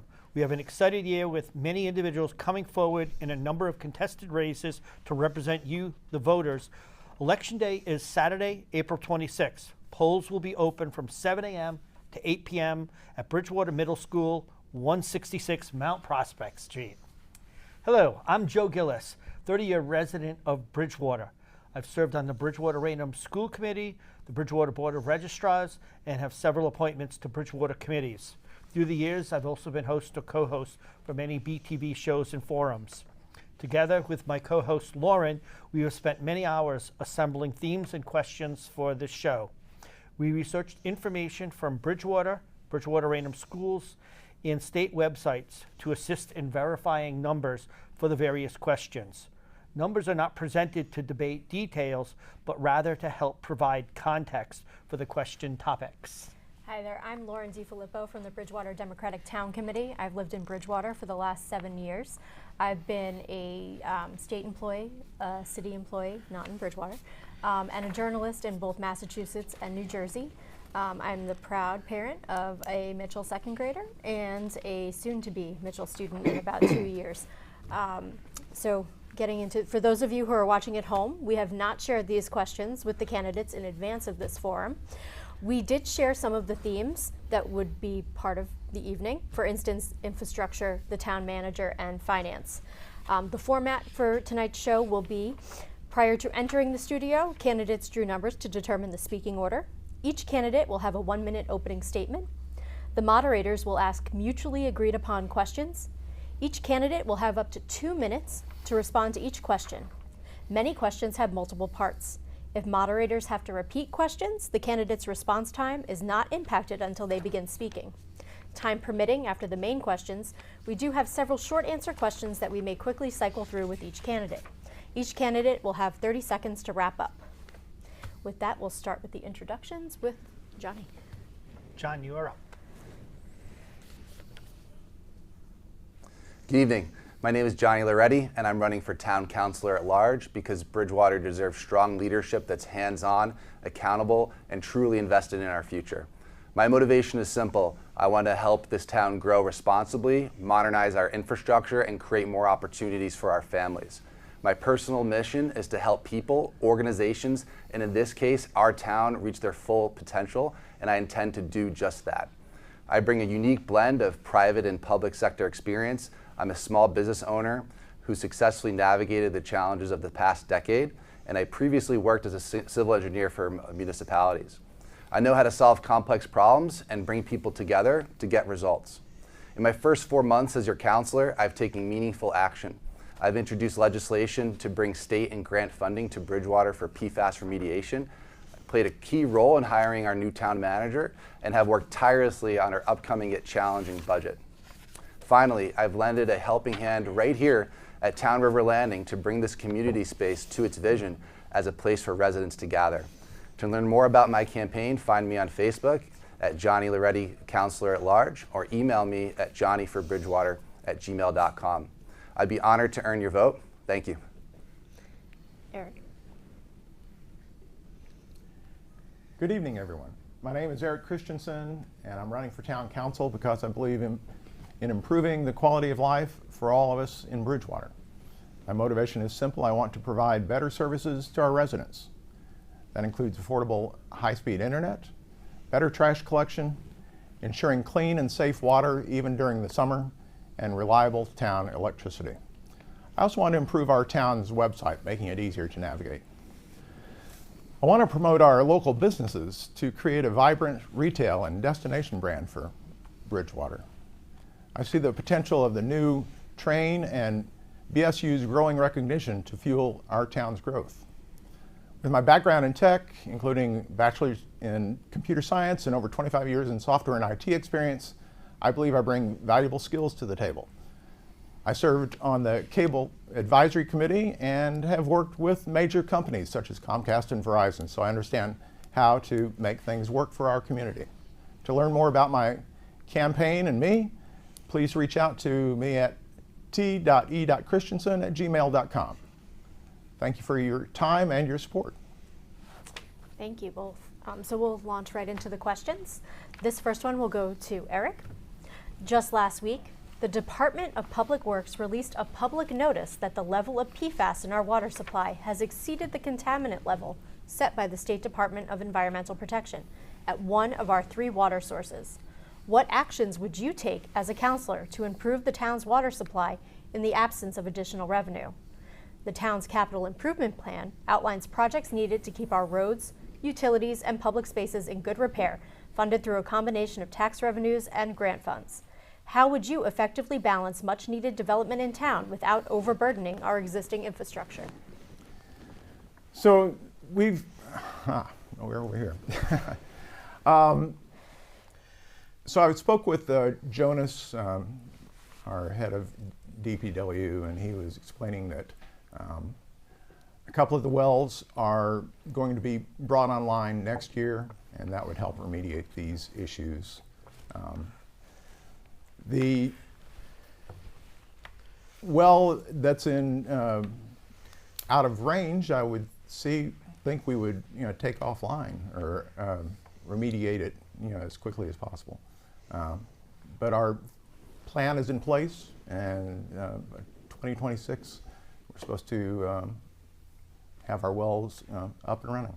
So that's what the head of DPW has spoken to me about. Thank you. John? Do you mind repeating that one more time? No, not at all. Not It's a at long all. one. It is. Just last week, the DPW released a public notice that level of PFAS in our water supply has exceeded the contaminant level set by the State Department of Environmental Protection at one of our 3 water sources. What actions would you take as a counselor to improve the town's water supply in the absence of additional revenue? The town's capital improvement plan outlines the projects needed to keep our roads, utilities, and public spaces in good repair, funded through a combination of tax revenues and grant funds. How would you effectively balance much-needed development in town without overburdening our existing infrastructure? Thank you. So this is a complex one, and you hit on a majority of our town issues. How do we balance new development? How do we bring additional tax dollars to Bridgewater? How do we increase our water supply and the quality? These are all top of mind issues for folks. I brought forward a piece of legislation which will enable Bridgewater to receive grant funds for PFAS remediation. It's something that we need to be in compliance with in the next few years. It's going to be costly, but in a town like Bridgewater, we deserve to have clean water, and it's something that is of utmost importance. In regards to water quantity, later this year, we should be having 2 new wells that were rebuilt back online, wells 5 and 9A, I believe they're called. They should bring an additional 500,000 gallons a day to our water supply. In addition to that, we are looking at bringing on the Plymouth Street wells and connecting them over to High Street so that they could be treated and then used as part of our water supply. This should bring almost another 1 million gallons a day of water to our community. But that's not enough. We do need to look for additional sources, and that's something that I'm constantly looking to find. So how do we do that? We need to pay attention to our development projects. I'm very familiar with running a business. I've run a successful business over the last decade, and the town is like a business. We have to bring in additional revenue, and we have to do that by increasing our tax base, but very smartly, so we don't overburden our infrastructure and our other systems, such as our schools. So this is something that's very nuanced. It's something that I think about constantly, but I do believe that we do have a plan moving forward. Thank you. This next question, we will start off with John. For many years, local leaders have discussed the deteriorating state of roads and infrastructure. The latest estimate for the highway maintenance projects is approximately $70 million over the next 3 years, with about $50.8 million noted as debt exclusion funding source. Vehicle traffic is not the only cause of wear and tear on the 117 miles of roadway in Bridgewater. Significant weather events have become more common, from droughts to extended periods of freezing temperatures and increased stormwater. In your opinion, is our town effectively considering these factors when planning and budgeting, including pursuit of state and federal grants for capital improvements to our roads, drainage, and water infrastructure? What will be your approach to this matter? And John. Yeah, I think that there's a number of things there. Number one, we need to make sure that we are maximizing our Chapter 90 funding from the state and advocating for that as best as we can. And I intend on working with our state leaders to do such a thing. In regards to grants, there are a lot of grants out there, and I believe that we should look into making somebody responsible for signing grants, or rather applying for grants, whether that be somebody in the town manager's office, whether that be designated amongst counselors, or we hire somebody to do that. I believe that making the investment in time is going to pay off in dividends. We have a plan that was, or rather a study that was done by Weston and Sampson years ago. I believe the first one was done in 2011, which was a comprehensive overview of the conditions of our roads. I believe it was updated as recent as 2016, and it's something that we always refer to when we make our capital improvement plan. So we need to make sure that we're always referring to these resources that we have, and making sure that we're prioritizing how these roads are done. We need to make sure that we first install what's beneath the surface, whether that be wastewater, water itself, sewer, et cetera, before we go ahead and make the investment into paving the actual road. We need to do this in a very smart way. I think that a debt exclusion is a potential source. However, we should really exhaust all other sources before moving to a debt exclusion. And if we do that, we need to make sure that we're very transparent with our taxpayers and make them understand what that impact's going to be on their tax bill. Because if we do go down that route, it could be costly for some folks. Thank you. Eric? Hello. So I think we use our roads for lots of different purposes. One of them is trash pickup, and we have lots of trucks going through our neighborhoods, wearing and tearing on our roads. I think one of the ideas that we could use is to contract with a single provider for trash pickup. That would help reduce costs to the residents, and it would reduce the wear and tear on the roads. Those are big trucks that we're driving through the neighborhoods. And so if it cuts down on the large traffic by 1/4, that would be great, I think. As far as the debt exclusions, it's not a great thing that we would have to go through that, but if we do need to, then I'm in favor of that.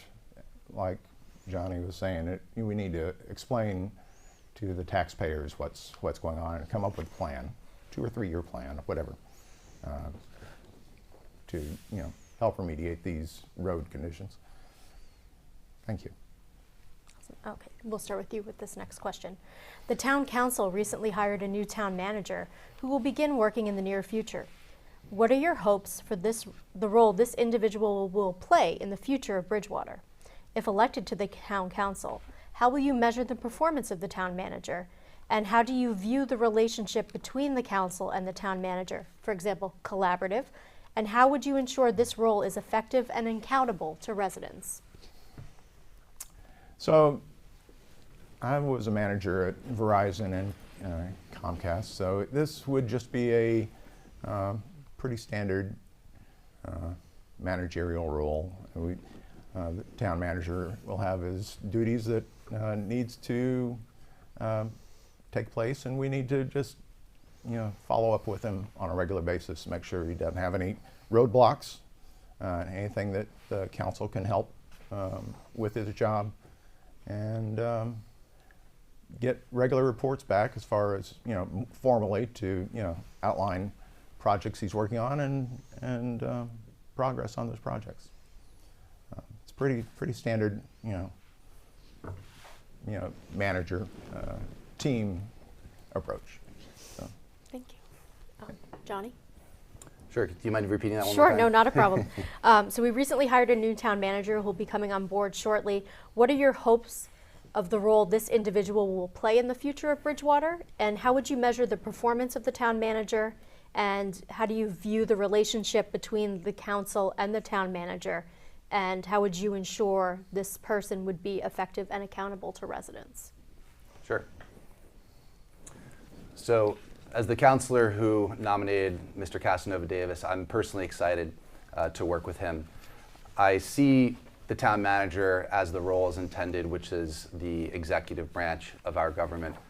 Councilors, we represent the legislative branch, we represent the people. We have to lead up and down the chain of command. We need to be accountable to the residents, and we also need to direct the town manager. He also needs to be accountable to us.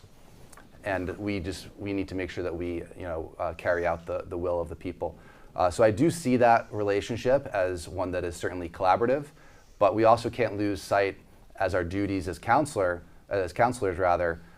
which is to legislate and to carry out the will of the people. And we expect that the town manager will do that and do the will of the people. I had one more thing, but I think that's it. That works. Okay, the next question, we're going to start with you, Johnny. Education is the largest line item on the town budget. What kind of role do you plan to take in regards to education? There is a potential BR school override question moving forward. How would you vote on this?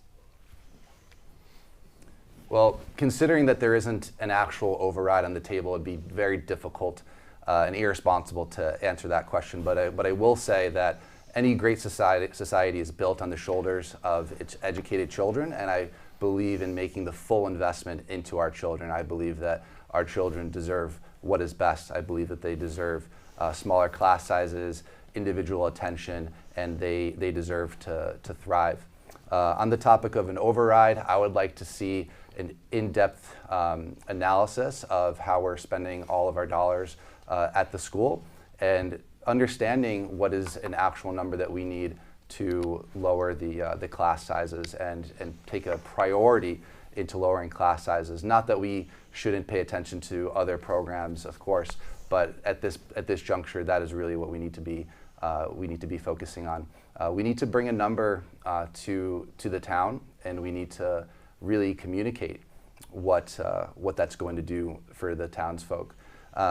There have been a number of overrides that have been proposed already this year in other towns. There are other towns that have overrides in the pipeline right now. There's a lot of negative sentiment towards overrides at the moment, and they have failed in nearby communities such as Duxbury. So if that's something that we really need in this town, I would hate to see it go through hastily and fail when it's something that we really need.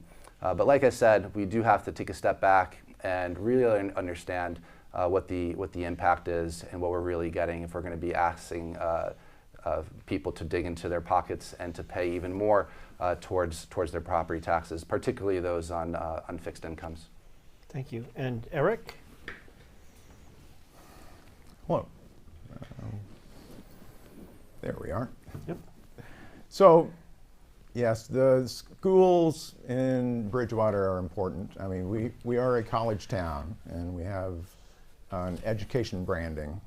The university is advertising now how their students are moving into top-notch jobs, and our high school and grade schools should be feeding into that culture. And class sizes are key, and certainly the class sizes are getting too large. And we need to, study, plenty of studies, I guess. We need to review the budget. I think it's been outlined pretty clearly. And if an override is necessary, I would be in favor of that. But again, we need to, go over it one more time to see, what's what. The last time we had an override, I was in Raynham. I was a resident there, and I voted in favor of the override then. That was in 2010. So that's it. Thank you. Awesome. Okay, we'll start with Eric with this one. Redeveloping our downtown and the town common are critical to Bridgewater's future. How do you see the role of the town council in attracting new businesses and increased development to town? Potential significant financial impact, which we're defining for the purposes of this conversation as over $1 million in district improvement financing, or DIF money, from downtown development is not expected to impact our general fund until 2030. What other steps can Bridgewater take to strengthen its tax base and improve its infrastructure without compromising our stabilization fund or our bond rating? What role, if any, do you think our water quality and infrastructure capacity plays in the town's ability to attract commercial and industrial development? So this is, a key point of what I'm running on. I think we should, the role of the council should be to promote the businesses in town. Bridgewater State University is promoting their brand, and I think it's up to us to leverage that. Also, again, with the train coming in town, we can bring more traffic in. We can establish shops and little bookstores, and maybe have music, or I'm not sure. I mean, there's a something that we can do to help attract businesses. We don't have to have large businesses. We can have small businesses, and maybe have a farmer's market in the center of town from time to time. So I mean, there are different ideas, but I think that would be the role of the council, is to come up with these ideas and execute them. Same question to you, Johnny. Sure. I think that one of the objectives we should have as a council is to keep Bridgewater dollars in Bridgewater. I know that a lot of folks leave town to go get breakfast, go grab a bite to eat for dinner. And how do we do that? How do we keep Bridgewater dollars here in town? One of the things that we should do is increase community engagement. Eric mentioned farmers markets. We've got some great farmers markets this year right outside the door of this building. The Fire for Effect Foundation is going to be sponsoring those events, and I'm personally looking forward to them. I'd love to see people come out and support local businesses. And we also need to, on the topic of development, we need to, again, like I said earlier, have responsible development. Right now, we're looking for that first project to kind of put their shovel in the ground and start this downtown revitalization. So that's why I'm personally excited about a couple of these projects that are in the pipeline here. I think that by bringing in some mixed-use development, where we have some restaurant space and other types of commercial development, is going to attract more commercial development. But as of right now, no one's really come in and made the investment in the town in a little while. So we need to see somebody come in and bring some success. We've got the Friendlies project on Broad Street. We have the Perkins Foundry project, which are both mixed use. So I'm really excited to see those projects come forward. And I think that once we get a little bit of momentum, that we could start to see some more of that downtown revitalization. Thank you. Next question, we'll be starting with you, John.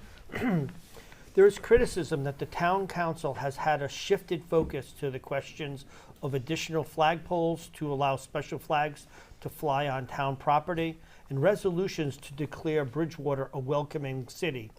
What are your thoughts on devoting time to these issues with so many other issues facing Bridgewater? And if brought before the town council, how would you vote on a resolution to declare Bridgewater as a sanctuary city? This is to you, John. Well, I certainly wouldn't vote to have Bridgewater become a sanctuary city. I believe that we can do multiple things at once, right? We could legislate, and we could also be a welcoming and thriving community. However, we cannot legislate people into being good people. We just need to be good citizens. We need to be kind to one another. And this starts in the home. This starts with our local communities. It starts with our peer groups, our church groups. It starts with sports. It starts at the school. We need to be good to one another. And I don't believe that we should be legislating being a welcoming community. That's just my personal view. As for the tradition of flying certain flags in town, I believe that's something that we've done recently over the past few years, and if that is the will of the people, then I'd love to see that continue. In regards to having additional flagpoles, I understand that there's a community effort to fund such a project. I think that if they could get 100% funding, that it'd be great to see the community come together and to bring that project forward. Thank you. Eric, same questions? Do you want it repeated? Or? Yeah, just the highlights. You got Bridgewater has had a shifted focus to additional flagpoles Yeah. and resolutions to declare as a welcoming city. Yeah. Do you believe that this has distracted, from other activities the town council should be doing? And lastly, if there was a resolution to declare Bridgewater as a sanctuary city, how would you vote on that? Yeah, the sanctuary city, it's pretty heavy. As far as a welcoming committee, I certainly, or referendum, I don't think we want to say we're unwelcoming, So that's pretty lightweight as far as making it a resolution. If that's the will of the people, then yes. And what was the third one? I guess it was the third one was how would you vote if there was, a resolution to declare us a sanctuary city? Do you think that and I think the first question was, did you think that the town council was distracted from other activities while discussing and debating that welcoming city? I don't think we've been distracted. I think it's just part and parcel with what the council does. Thank you. You're welcome. Okay, this one we'll start with Eric. Right, yes. The average single-family residential tax bill in Bridgewater is currently $7,027 this fiscal year, which ends on June 30th. Residential property taxes make up over 85% of our revenue, while commercial and industrial are only 6.9%. Our new growth figure, that's the amount that would have been generated if the value had been included in the previous tax year levy, is on a 3-year downward trend. Would you support moving from a flat tax rate, where homes and businesses pay the same rate per $100,000 of assessed value, or a split tax rate, as many other communities in Plymouth County have already done? Why or why not? So, yes, I think we should split it, but Mary Lee was speaking to that earlier, I think. I'm not sure. But we want to bring the business in first. So, we want to, build up business and, just keep the tax rate where it is. If we're having trouble, inspiring, business owners to come in, then we don't need to be adding to that burden by increasing their taxes. But once things are underway, then yes, maybe that would be a good source of revenue. Great. Same question to you, Johnny. Happy to repeat anything, because that's a long one. I think I got it. Okay, cool. So considering that 85% of our revenues come from residential, if you do the math on this, you would have to have a substantial increase in the commercial tax rate to a point where it would discourage businesses from coming in. And that's simply just not worth doing right now. If we did have a larger commercial tax base, it could be something that would be attractive. But if you do the math, it just doesn't work out. I think that we should be talking to developers. I think we should be talking to folks that bring in large businesses. Why haven't they come here? What's a reason why they haven't put a Trader Joe's, for example, in Bridgewater? Why haven't we seen some of these other anchor type franchises come into our town? Because to be honest, I don't think we know it's certainly not the tax rate. And talking to some developers, while we do have some expensive tie-in and permitting fees, over time these fees as compared to tax rates are really insignificant. So I do think that we should keep the tax rate as it is for now and try to find other ways to attract commercial businesses to come into our town. Thank you. Next question, we go into you, John. The CPA, Community Preservation Act, has been in place for 25 years. This 2% surcharge on property taxes is likely $400 to $500 per homeowner and comes with varying percentage match in state funding.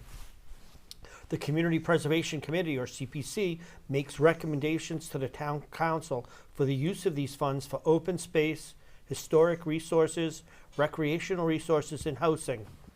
With new taxes soon to hit for Bristol Plymouth, the new firehouse, as well as some of the previously discussed, road projects, should Bridgewater still participate in the CPA? And that's going to you, John.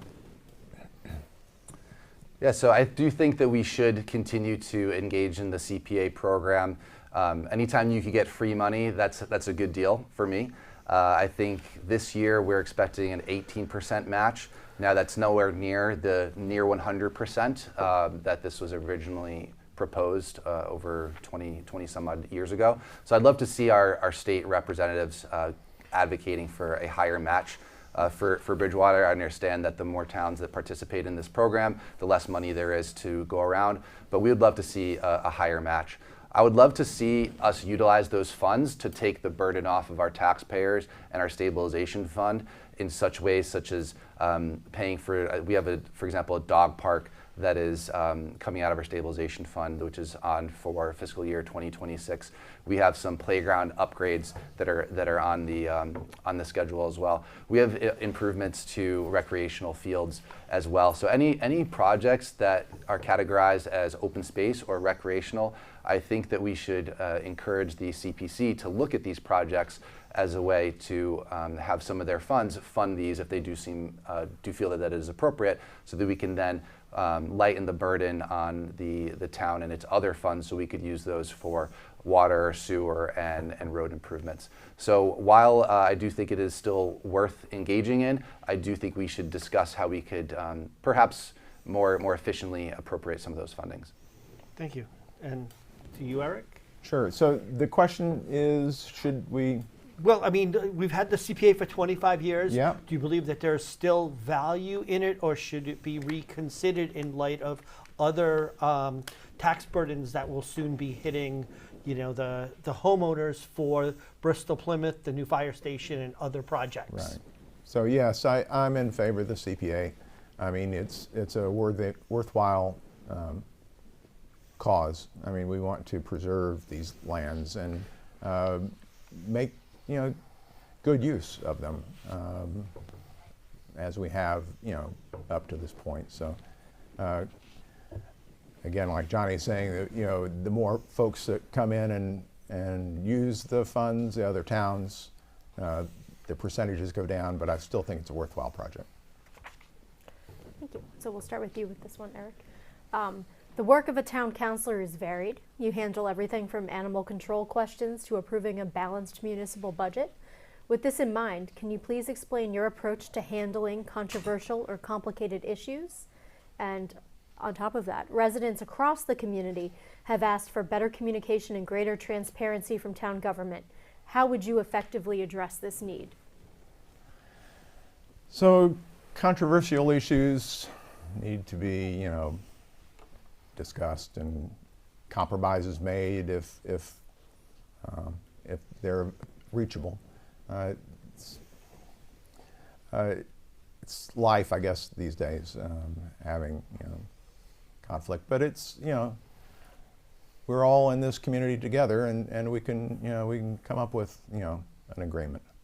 As far as communication, I will put my email out there and maybe have virtual meetings that they're scheduled, so we don't have to drive to town hall, or it's make it as easy as possible for people to get in touch with me and share their ideas and needs. Again, I say the email will be available, so I'll read those. But yeah, that's my idea, is to communicate, be open, and I look forward to talking to everybody. Same question to you, John. Sure. As I've served on the council over the last 4 months, I've been a part of some of these conversations, and I've gotten back to pretty much I think at least every single email that I've received.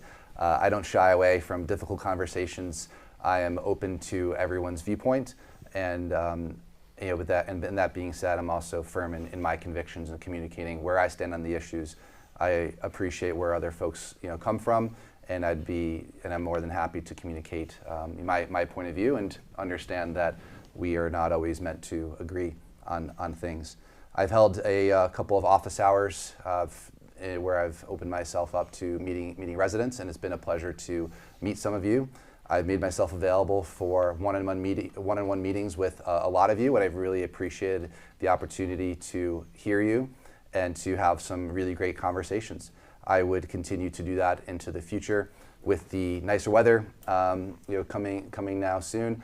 I'd hope to meet some of you folks outside on a nice sunny day, and to just have a conversation about what is important to you and what is top of mind to you in regards to our town. Thank you. Next question, we'll start off with you, John. As of last month, there were vacancies on 28 of Bridgewater's 29 boards, committees, and commissions. Some in the community have stated that they have expressed interest, have formally applied, but have not received acknowledgement or response. What actions would you take to increase participation and engagement in government? Well, firstly, we need to address the fact that folks aren't hearing back, because if they're not being responded to, then no one is going to apply. So I would work with the town manager's office immediately to figure out where's the disconnect and why aren't people hearing back from their applications. If folks are willing to step forward and throw their hat in the ring and want to commit to service, then we at the very least need to hear them. So I want to address that concern immediately. And then in regard to continuing to encourage involvement in government, like I mentioned earlier, some of these community events that we have here at Town River Landing coming up, promoting those, making sure that people know about First Responder Day coming up, which is, by the way, the day of the election. So go ahead and go vote. Come over here to First Responder Day and enjoy yourself. We have a number of farmers markets. We have some fitness challenges this summer as well that I've heard about. So just make sure that people are aware, and make sure that you bring a friend, and to kind of spread the community cheer with everybody. Thank you. Eric? So, there we are. Switch. So yeah, the not getting back from the when you reach out to the committee, that is an issue. We need to have a backup phone number, or backup email. I reached out, I didn't hear anything, and if I get your support, I would be more than willing to be that email address, and just reach out to me if they don't respond, and we can get to the bottom of it. It's just a phone call or an email away. It should be pretty straightforward. Did we have a part 2 of that? Nope, that was just it. Nope, just Okay. just engaging. We you. just have to wrap. So as we get wind this down, we have a couple of quick questions here that might be yes, no, or 15, 20 seconds. First one, and this one is going to John, I believe, right? Yes. Oh, no, Eric. I have my notes here, and something got lost there. Okay, Eric. Annual town elections are currently in April, while state and federal elections are in November. Do you support working to move our election date to the fall to match state and federal? Well, that has pluses and minuses. So, I mean, the plus is that everyone would be out to vote, and there you go. Don't have to worry about drumming up business in April. But on the flip side, it would be overshadowed by the national campaigns and state campaigns. So I guess I would ask the residents what they would like to do, but I think probably keeping it in April is probably the, in my opinion, the better of those two. But if folks want to move it to the November, then that's fine. As was mentioned earlier, Raynham would have to agree to do that as well. So it's a little bit bigger issue than it first seems, but that's my opinion. All right, thank you. John? Yeah, I would also like to keep it in April. I know that the weekend may not be great for everybody.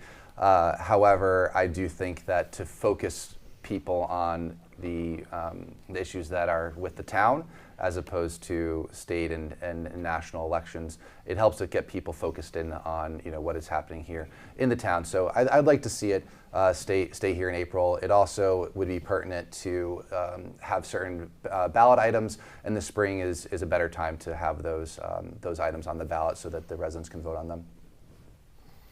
Thank you. Okay, so Comcast and National Grid rates are skyrocketing. Would you support the creation of a municipal electric light department similar to TMLP in Taunton or the Braintree Electric Light Department? This first one goes to Johnny and then Eric. Sure. I certainly would. I think that the prospect of creating something such as a TMLP is great. TMLP is a fantastic a provider of electricity, and their rates are lower. So I would love to see something like that. In regard to Comcast, I think we need to be careful with that. This wonderful studio here is funded with Comcast subscribers. So as long as we don't jeopardize our folks here at BTV, I'd be interested in looking at that as well. But we definitely need to make sure we keep this very vital community resource.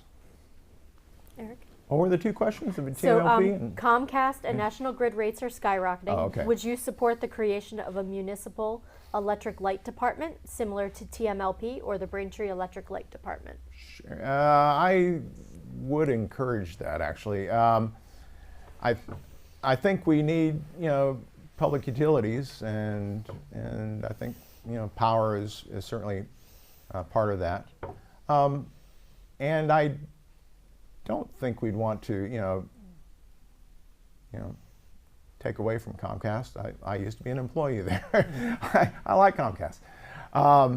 But I think, having choice is certainly, something the residents deserve. And so I think that's something that we should consider. Yes. So thank you both for that. Yep. I think we're going to go into the closing statements now. Eric, let's start. Yeah, I think that we're starting with you, Eric. You have like a Okay, brief well, closing here. I had one written down and did not give it to the teleprompter guy, so I'm going to wing it here off my. All right. So thank you all for taking the time to engage in this important conversation. As a candidate, I'm committed to delivering the services and solutions our community deserves, from improving the infrastructure to supporting local businesses. With my experience in tech and proven track record of collaboration, I'm confident that we can take Bridgewater to new heights. I'm asking for your vote, not just to represent you, but to make sure your voices are heard and your needs are met. Let's work together to make Bridgewater the best it can be. Thank you very much. Thank you. Johnny? I said most of what I wanted to say in the opening, but what I will end with is when I heard of the vacant position in November, I immediately felt a call to service, as I usually do. I love stepping into leadership positions. Leadership is something that is all-encompassing for me, whether it's me leading myself, me leading my family, me leading my men's leadership group, which I'm in, or leading you all here. I do feel a calling to do that. And I did say that when I stepped up at the town council meeting in November that I did intend on putting my name in the hat for the interim position so that I would be prepared to run in April, and then if elected to hit the ground running. So I hope that will be the case. I hope that you'll vote for me and that I'll be able to continue my service here on the town council. Thank you so much. Thank you for joining us tonight. Thank you, Joe, for helping facilitate this, and to BTV for hosting us. Just a quick reminder, absentee ballots for the annual town election are now available in the town clerk's office. Registered voters may vote by absentee ballot if they are unable to vote at the polls on election day because of the following reasons. They'll be absent from town during the hours that polls are open, they're physically disabled, or observing religious beliefs. To vote absentee, you can vote in person at the town clerk's office during normal business hours, which are listed on the town website, or you can download and submit the absentee ballot application from the town's website. The deadline to apply for absentee ballot in-person voting is Friday, April 25th at 12 p.m.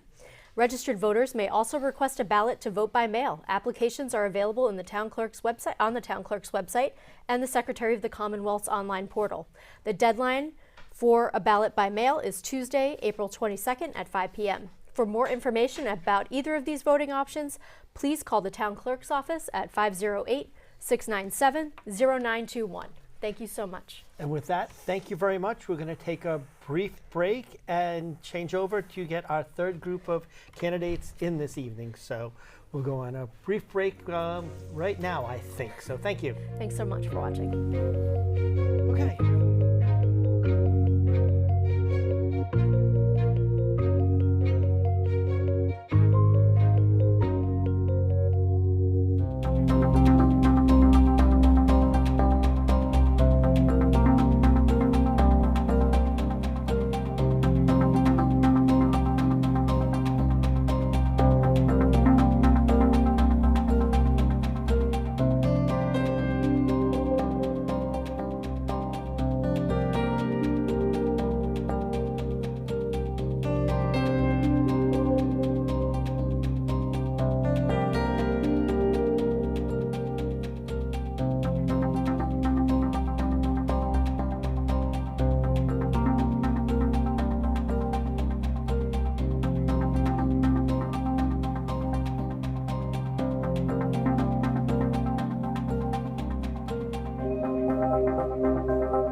Welcome to the 2025 Bridgewater Candidates Forum. We have an exciting year with many individuals coming forward in a number of contested races to represent you, the voters. Election Day is Saturday, April 26th. Polls will be open from 7 a.m. to 8 p.m. at Bridgewater Middle School, 166 Mount Prospect Street. I am Joe Gillis, 30-year resident of Bridgewater. I've served on the Bridgewater Rainham School Committee, on the Bridgewater Board of Registrars, and several appointments to Bridgewater committees. Through the years, I've also been host or co-host for many BTV shows and forums. Together with my co-host Lauren, we have spent many hours assembling themes and questions for the show. We researched information from Bridgewater, Bridgewater Rainham schools, and state websites to assist in verifying numbers for the various questions. Numbers are not presented to debate details, but rather to help provide context for the question topics. And now my co-host. Hi, I'm Lauren DiFilippo from the Bridgewater Democratic Town Committee. I've lived in town for the last 7 years. I'm the proud parent of a Mitchell School second grader and a soon-to-be Mitchell student in 2 years. And prior to volunteering in town, I was a state employee and a municipal employee in the great city of Brockton. And I was a local journalist in both Massachusetts and New Jersey. So this is my wheelhouse, I guess. For the viewers watching at home, we have not shared the questions we're about to ask with the candidates in advance of this forum. We did share some themes with them, for instance, infrastructure, the town manager, and municipal finance. The format for this program will be, prior to entering the studio, candidates drew numbers to determine the speaking order. Each candidate will have a 1-minute opening statement. The moderators will ask mutually agreed upon questions. Each candidate will have 2 minutes to respond to each question. Many of our questions have multiple parts. If the moderators have to repeat the questions, the candidate's response time is not impacted until they begin speaking. Time permitting, after the main questions, we have several short answer questions that we may quickly cycle through with each candidate. Following that, each candidate will have 30 seconds to wrap up. With that, we'll introduce our candidates, starting with Fred. Thank you, Lauren. Good evening. My name is Fred Chase, and I'm a candidate for re-election to the Bridgewater Town Council representing District 3. I'm pleased to take this opportunity to speak with you about my background, my experience as a town council member, and my thoughts concerning issues of importance to the voters of Bridgewater. My wife Lynette and I relocated to Bridgewater in 1987, and our 2 children were raised in Bridgewater and attended Bridgewater and Bridgewater Rainham district schools. During their early years, my wife served as a school nurse in the town and district schools. In 2018, I was appointed to the town council filling a vacancy in District 3 and later sought election to successive terms. In 2020, I retired from my 37-year career as a corporate paralegal employed by several large Boston law firms. I provided instruction to paralegal students at Northeastern University and Boston University as an adjunct faculty member for over 30 years in total. My undergraduate degree was awarded by Suffolk University with major concentration in government.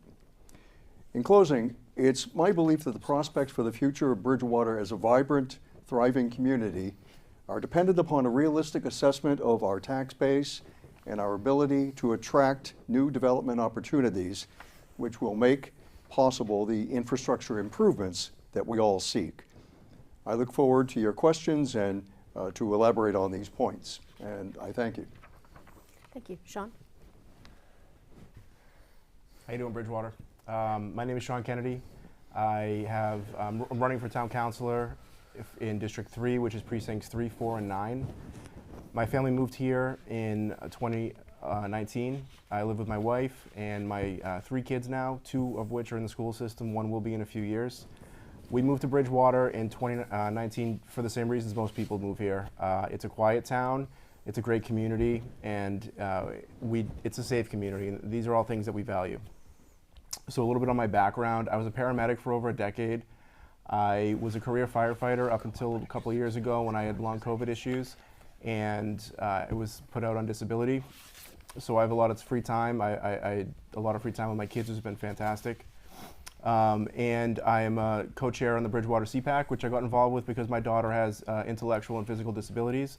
So with that involvement there, I have board experience and experience writing bylaws. After COVID, the BRC PAC was, which is the Special Education Parental Parent Advisory Council, which deals partly with the school committee, but it specializes with families that have issues like we do with our daughter, especially these circumstances. So I was able to rewrite the bylaws, get the board up and running again with a lot of help with the people that are there.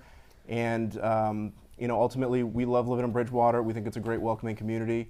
And we have chosen to raise our family here. So I would appreciate your support, and I ask for your vote come April 26th. Thank you. Thank you. Before, I should have gone over it with you beforehand. As you get towards the end of the question, I might flash a yellow, and when you know gotten to the end, I'll just flash red just to try to. I haven't had to use it too many times tonight, but just wanted to be clear. So you know when your time's running out. Yeah. So again, if any of these are too long and you need us to repeat parts of it, we're happy to do that. Last week, the Department of Public Works, this will go to Sean first, released a public notice that the level of PFAS in our water supply has exceeded the contaminant level set by the State Department of Environmental Protection at one of our 3 water sources.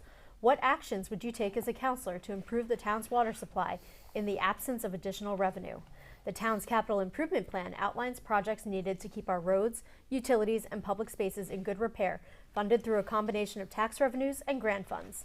How would you effectively balance much needed development in town without overburdening our existing infrastructure? So I think it's really unfortunate that we have this problem in town right now.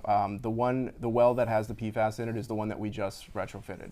And so unfortunately, we didn't put filters on that, and we're dealing with PFAS. So first, what I'd like to say is the town needs to do everything it can to investigate that problem and deal with that problem and bring money back into the town to retrofit those wells that are needed to be retrofitted, and bring them up to what we expect our water to be, which is clean and safe and drinkable.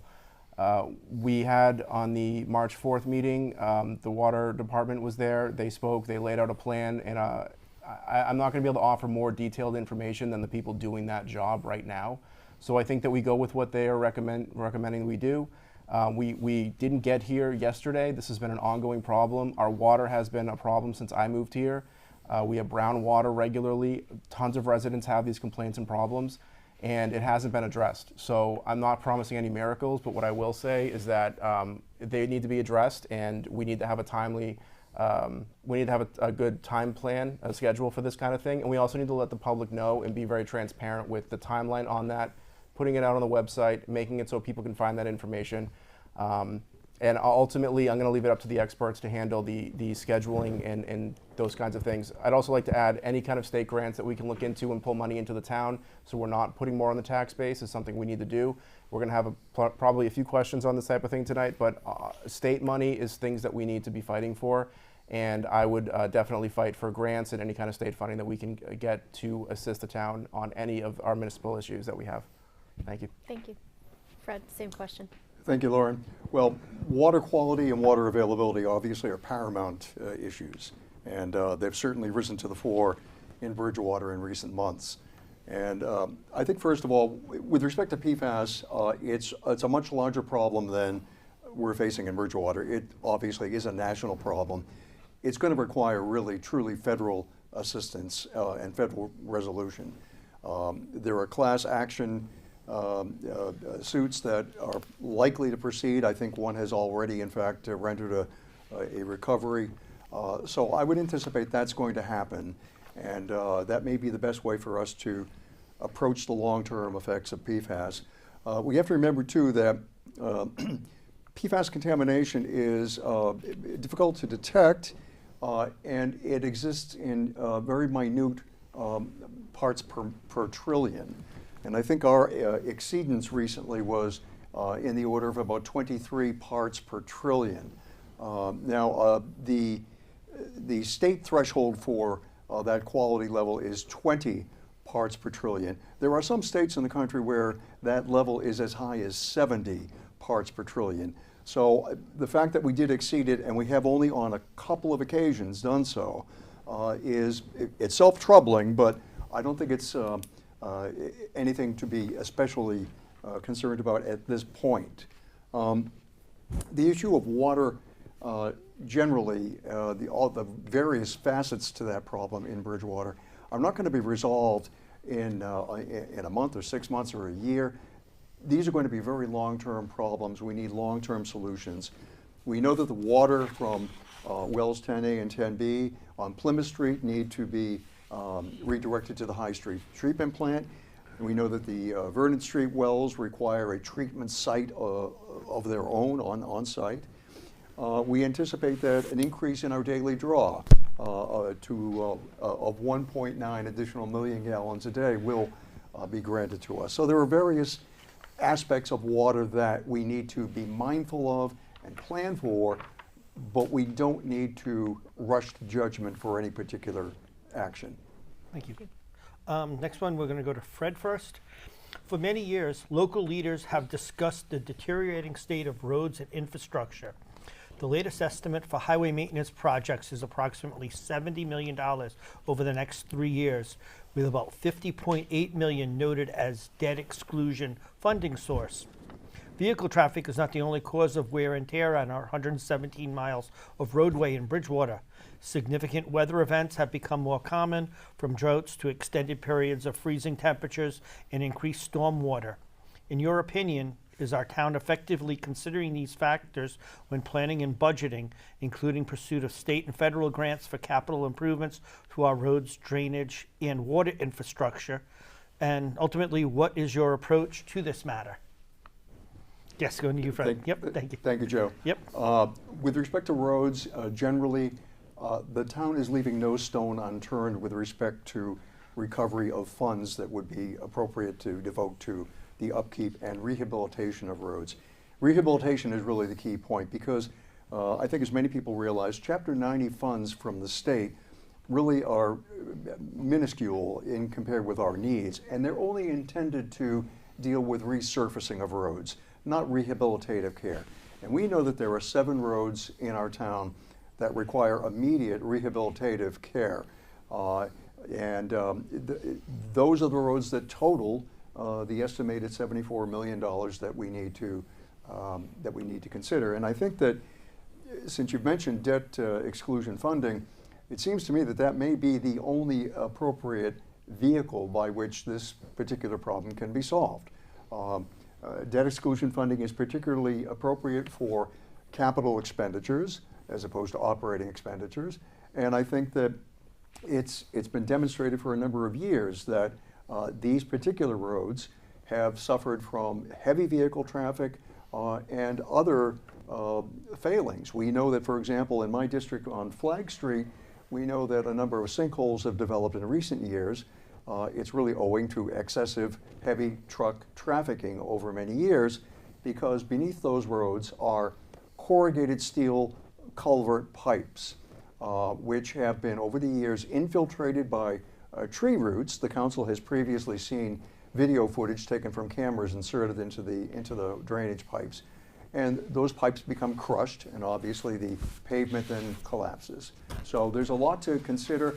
I do think that debt exclusion funding is probably our best vehicle for addressing that. Okay, thank you. And Sean, the same question?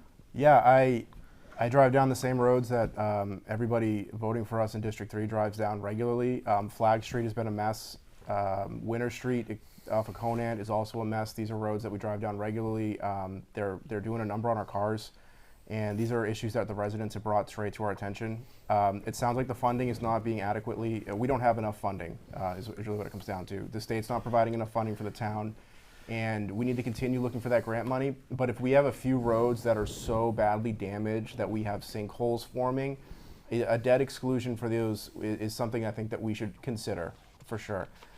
Flag Street specifically, one of those reasons is those culverts are aluminum, and when the aluminum gets brittle, it snaps and cracks and falls in.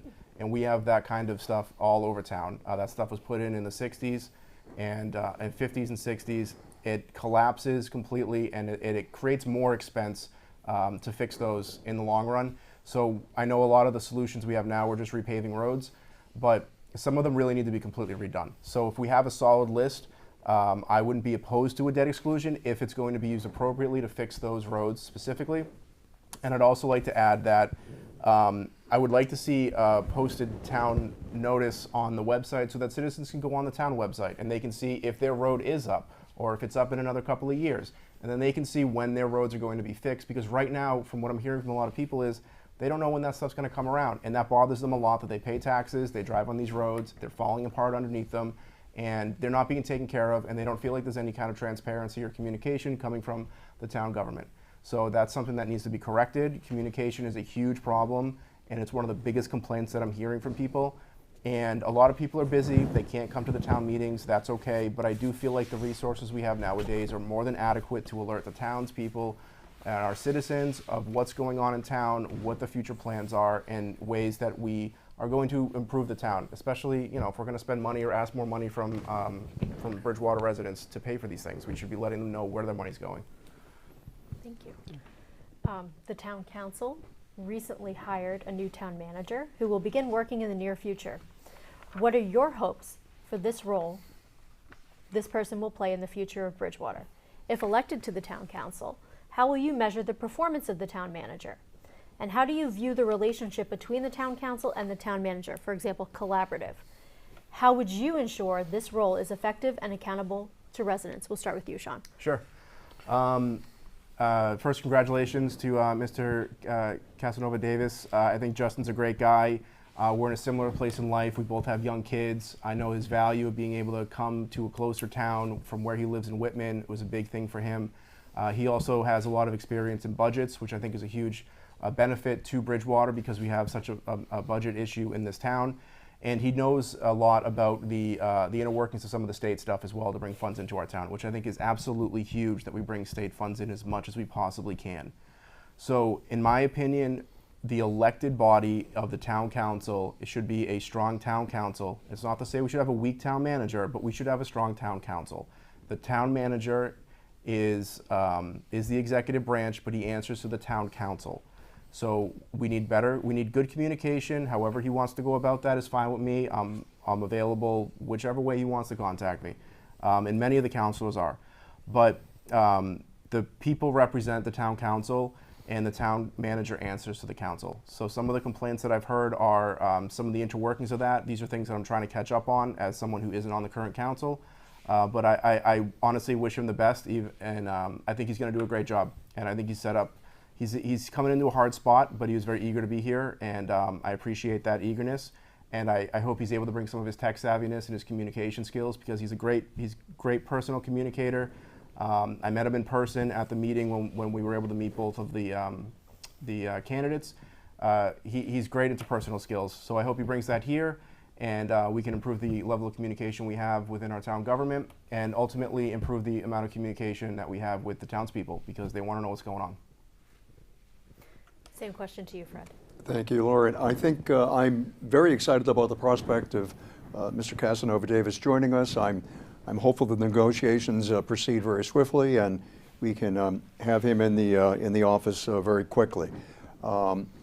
Certainly, Sean, you're absolutely correct that the town council does exert, I don't want to say control, but certainly the town manager is responsible to the town council. And we always need to be able to hold the town manager accountable to what he has told us is going to happen. We depend upon him to have the kind of experience and insight, and we know that in the case of Mr. Casanova Davis he does, and we need him to be able to provide to us very clear, very transparent ideas as to how he would resolve whether it's a budget issue or whatever may be the problem of the day. With respect to budgets, yes, he has a tremendous degree of financial acumen. He's really very well versed in municipal finance, and I trust his opinion in regard to that kind of topic. I give him great credit for what he has done. He was very instrumental in bringing forward a so-called mini bond offering, and I think that was done in the city of Cambridge. And I think that those kinds of innovative ideas are really what we're depending upon because we've tried many of the other ideas routinely over and over again. And I think that it may be time for a fresh approach, certainly a fresh viewpoint. And I'm looking forward very much to supporting his his work in the town manager's office, and I do expect that he would be very collaborative with us. Good there, okay.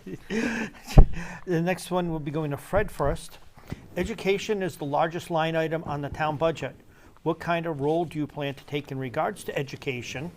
And there is a potential BR school override question moving forward. How would you vote on this? And we'll start with you, Fred. Thank you, Joe. The main driver behind this proposed override is the reduction of class size to permit more individualized instruction and minimize the drain on teacher resources and burnout of teachers whose instruction is overwhelmed by classrooms nearing or exceeding 30 pupils. The desired solution is the hiring of additional teachers to more equitably distribute the workload and not overlook students with special needs. The teachers and administrators of our schools recognize the paramount importance of class size reduction and will, I believe, make every conceivable effort to maximize additional funds toward the purpose of improving the student-teacher ratio to improve educational outcomes.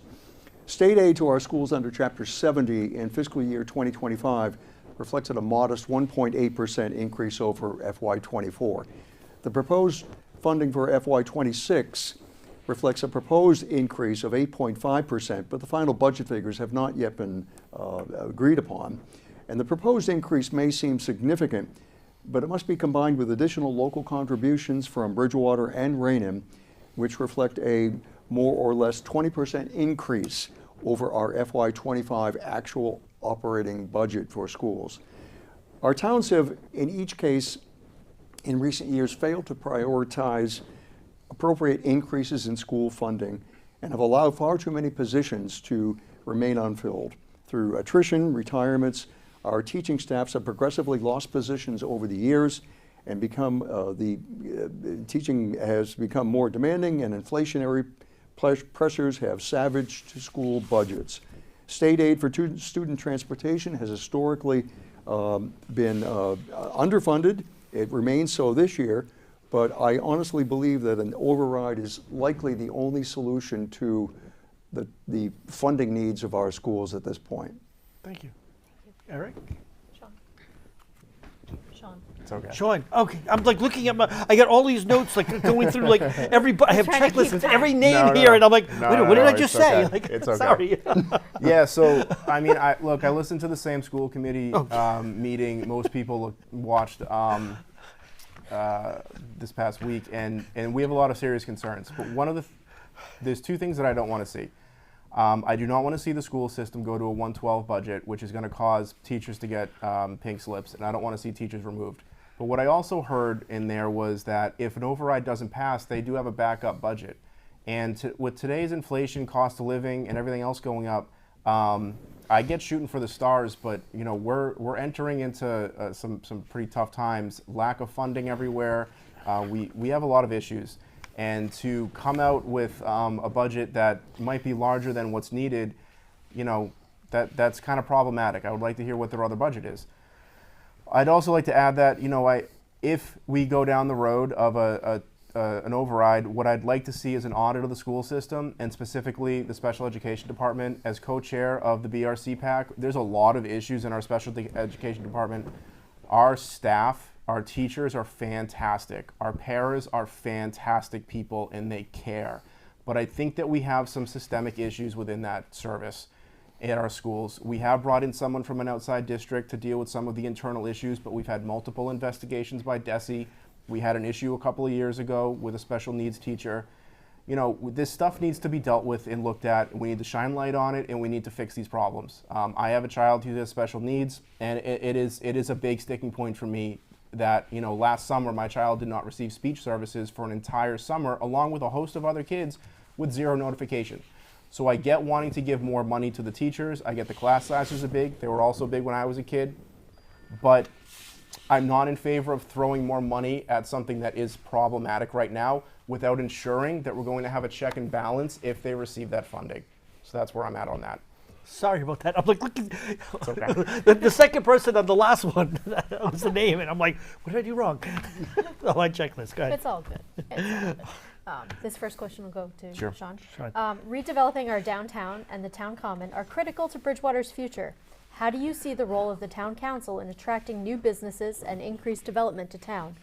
Potential significant financial impact, which we're defining as $1 million through the District Improvement Financing DIF program, from downtown development is not expected to impact our general fund until 2030.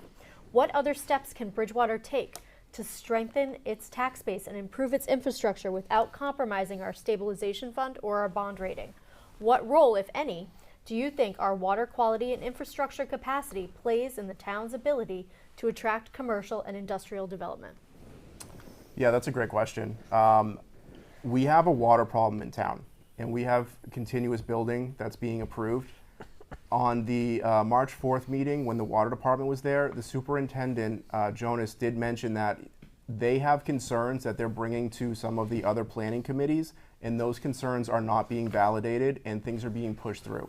So what I would say is I would like to see some kind of study, a study on how this is impacting our water, impacting our current aging infrastructure, as well as sewage. We have a water problem, but we're kind of ignoring the sewage problem. So ultimately, I would like to see a lot of the buildings in the center of town, if we're able to use CPC money to help reface historic buildings and provide some funding through those avenues, I think it would be fantastic. I've looked at these rotary plans, I've looked at the stuff they're trying to do in the center of town, and I have major concerns over the increase in traffic around the center, pushing more traffic and tractor trailers through the college, which I drive through regularly, and it's a disaster when those students are walking through the crosswalks. We have kids getting hit regularly in those crosswalks, and we're gonna send more tractor trailers down there. That sounds like a nightmare. We need to be able to get our fire apparatus through the center of town. If we cut that center of town down to 2 lanes and restrict it to the point where we can't get tractor trailers, 2 of the 3 classes to fit through that center, we're gonna delay fire responses through the center of town. And one of those plans showed a complete separate removal of the southbound side. Those are all historic buildings. Any of those buildings catch on fire, you need to get ladder trucks in there available immediately to put fires out, or you're gonna lose an entire block of historic buildings in Bridgewater. We have a lot of problems with this. It sounds great, and I would love the downtown to be just a beautiful place to bring my kids and feel safe down there. The traffic is definitely an issue, but adding rotaries to increase congestion, rerouting traffic down side streets, it sounds like a nightmare. And any kind of additional building we're doing right now, it needs to go through the appropriate channel. If you need me to repeat, I'm happy to. When I sought appointment to the council in early 2018 as an appointee, I was asked by sitting councilors about issues of town-wide importance to me. I'd responded that downtown revitalization must be a top priority. 7 years later, we're still embarrassed by the vacant, blighted properties on Broad Street.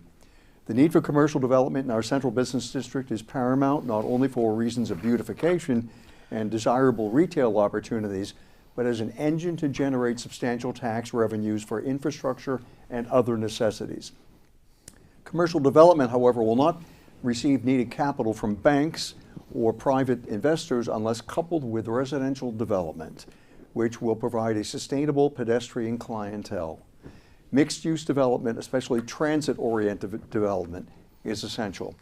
And with respect to your portion of the question as to what the town council could do, the town council just about 1 year ago approved zoning changes to accommodate form-based code and also to bring us into compliance with the MBTA Communities Act. And those steps taken together really represent the best opportunity for the town council to positively influence downtown revitalization and the engine to downtown revitalization, the infrastructure that we need to accommodate new development in the downtown. So I think that major step has already been taken. We need to stand by that step and let things run their course. Remember, building such as whether it's the Perkins site or the Friendly's parcel, these developments are not going to come into being for a matter of minimally a couple of years. So we certainly have time to plan and to contend with our infrastructure deficiencies before they do. Next question. Excuse me, we're going to start with Fred. There is criticism that the town council has had a shifted focus to the questions of additional flagpoles to allow special flags to fly on town property and resolutions to declare Bridgewater a welcoming city. What are your thoughts on devoting times to these issues with so many other issues facing Bridgewater? And if brought before the town council, how would you vote on a resolution to declare Bridgewater as a sanctuary city? So that was Thank Fred. you. Last question first. I positively do not support and would not support any proposal to declare Bridgewater as a sanctuary city. Unfortunately, the resolution that recently came to the council in the form of a welcoming, to declare Bridgewater to be a welcoming town, was mischaracterized, and that was done largely on the basis of an activist group in Boston, which is opposed to Mayor Wu's administration, who picked up on the news, heard about our resolution, and decided willfully that they would misinform the public for their own purposes. So that's sad, but that's exactly what led to that particular problem. With respect to flags, I drafted the flag raising ordinance in 2021, and for 4 years we have seen citizens come forward to utilize that ordinance in order to raise flags in June, specifically the Pride flag and the Juneteenth flag. And I certainly support those efforts. Those efforts are going to continue. Naturally, we do hope that the proposal for 3 flagpoles will proceed ahead, based largely, we hope, on private sources of funding. And for the time being, my expectation is that the flagpole at the library has been designated for use for any such private flag raisings. The one thing I'll say about our ordinance is, people have mistakenly compared it with what happened in the city of Boston, which ultimately led to a decision at the U.S. Supreme Court against the city. It's because the city of Boston always allowed any flag at all to fly, no questions asked. What they did was they created a public forum in doing that. And then when they finally disallowed one particular flag, it was predictable that they were going to be sued, and they were, and they lost at the Supreme Court 9-0. What is different about our ordinance is that it converts private speech of an applicant who comes to the council to request this, converts it into government speech, which is unassailable. The town of government, when it speaks through our town council, can exercise government speech. And that's the conversion that takes place when we adopt, by proclamation or resolution, a flag raising permit. Thank you. Sean? Yeah, so I'll touch on the sanctuary city one. Absolutely not. That comes with a whole host of issues. We're seeing that go all around, around the country. I spoke out against the resolution as a welcoming community. And what I said at the time, and I'll say it again, I thought it was virtue signaling by the town council. The lawyer, it also advised the council that the resolution actually had no teeth to it. It was just the town council expressing their views, which I think that if you're a nice person and you're a good person, you do that in your personal life. You don't use the platform and the soapbox of being on town council to do that type of thing. The town council is not the parent, is not the parents of the town. The town council does not govern morality. I think we live in a fantastic town. I have a daughter at the Mitchell School who has her difficulties, and I have seen and witnessed the nicest acts from your children at the Mitchell with my daughter, and she has been so welcomed into the community, much more than my generation ever would have had. So I will tell you, parents, if you have kids at the Mitchell and they interact with my daughter, they'll know who she is. You're raising fantastic people, and you're doing a great job. And it's the actions of people make the town a welcoming community. It is not proclamations from the town council. That proclamation also, that resolution also had originally stuff about illegal immigrants in there. And if you read through the whole thing, it does say DEI. It's just a few spiced lines apart. It was nonsense. It was completely not needed. And I'll say this about the flagpole situation. We have one flagpole, American flag, POW, MIA flag. It works. It's what the town's been doing. The town did hold a vote at the October 1st meeting, and the only person that opposed flying the POW, MIA flag all year round was my opponent. He wants to take down the POW, MIA flag, and raise the pride flag there instead. I completely oppose that. I think opening this up for special interest groups does cause a problem for us in the long run, and I don't think Bridgewater needs a lawsuit, quite frankly. So fly the flags that represent everybody and those that made sacrifices for us. Thank you. This next question will start with Sean. The average single-family residential tax bill in Bridgewater is currently $7,027 this fiscal year, which ends on June 30th. Residential property taxes make up over 85% of our revenue, while commercial and industrial are only 6.9%. Our new growth figure, that's the amount that would have been generated if the value had been included in the previous tax year levy, is on a 3-year downward trend. Would you support moving from a flat tax rate where homes and businesses pay the same rate per $1,000 of assessed value to a split tax rate, as many other communities in Plymouth County have already done? Why or why not? No, I wouldn't support that. We don't have enough businesses in town to have a split tax rate, and we currently have a fairly lower, on the lower side for the area as well. And if we want to attract businesses to come into our town, we need to make it affordable for them. And we can't offer special tax breaks for everyone that comes in while we burden the current businesses that have been here, supported the town, paid their taxes. We shouldn't need to do that. It's already low. We should be able to bring businesses in with that.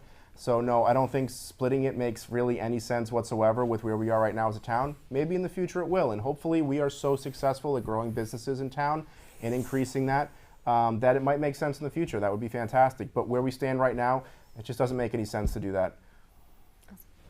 To you, Fred. Thank you. Our current real estate tax rate of $11.83 per $1,000 of valuation is among the lowest of all Plymouth County municipalities. It is lower than 17 of 20 surrounding Metro South towns, and the rate has decreased marginally in recent years as property valuations have increased. In addition, it's widely known on a per capita basis, Bridgewater spends less overall than most other area towns.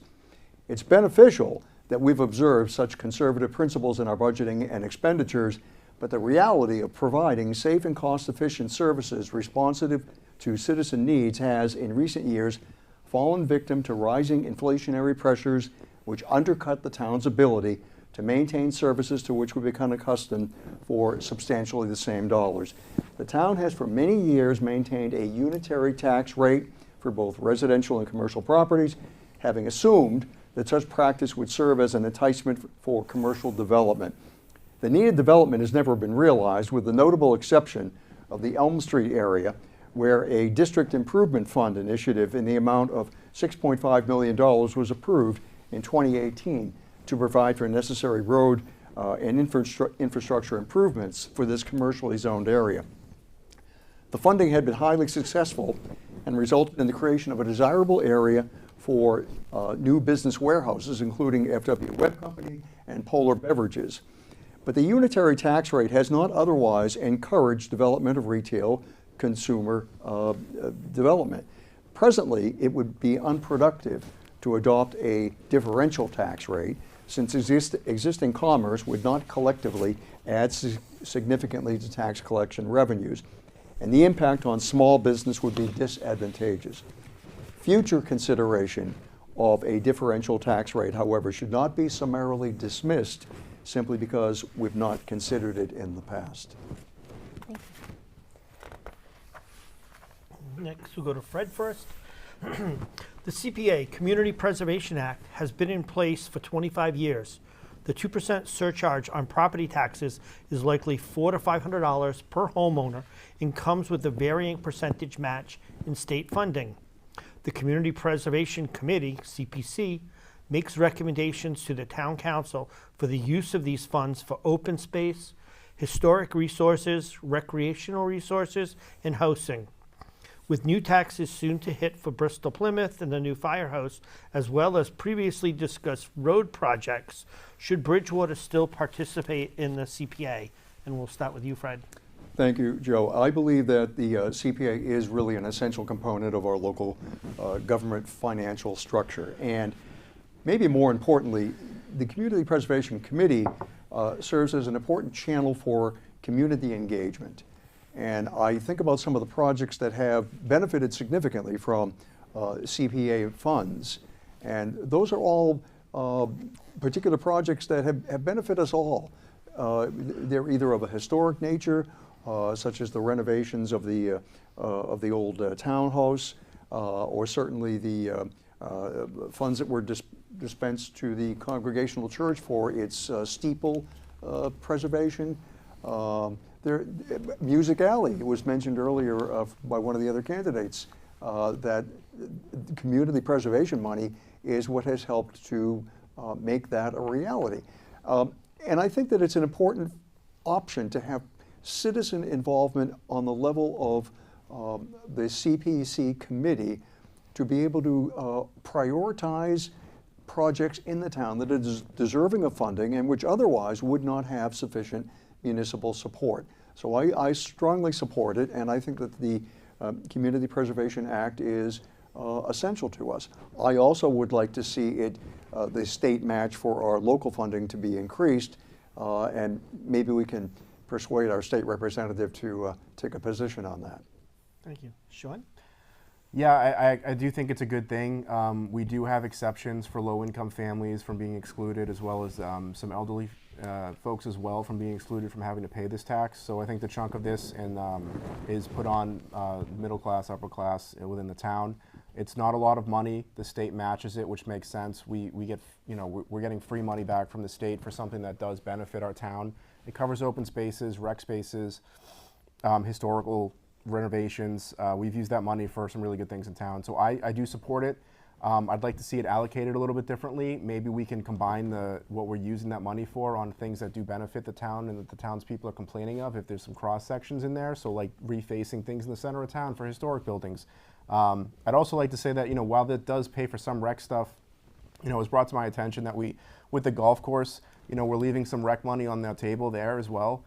So if the town is able to take the golf course back over, we could potentially see a couple $100,000 out of that as a revenue, and then any recreation monies that are coming in from the CPC fund to the CPC could then be also allocated to some other avenues as well. I just want to see that money spent wisely on things that are worthwhile.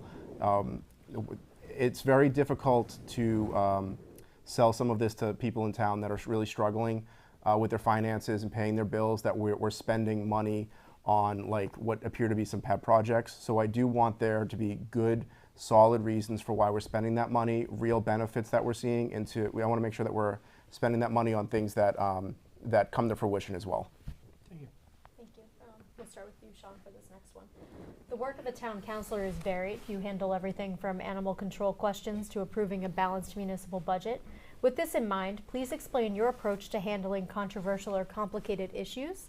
And residents from across the community have asked for better communication and greater transparency from town government. How would you effectively address this need?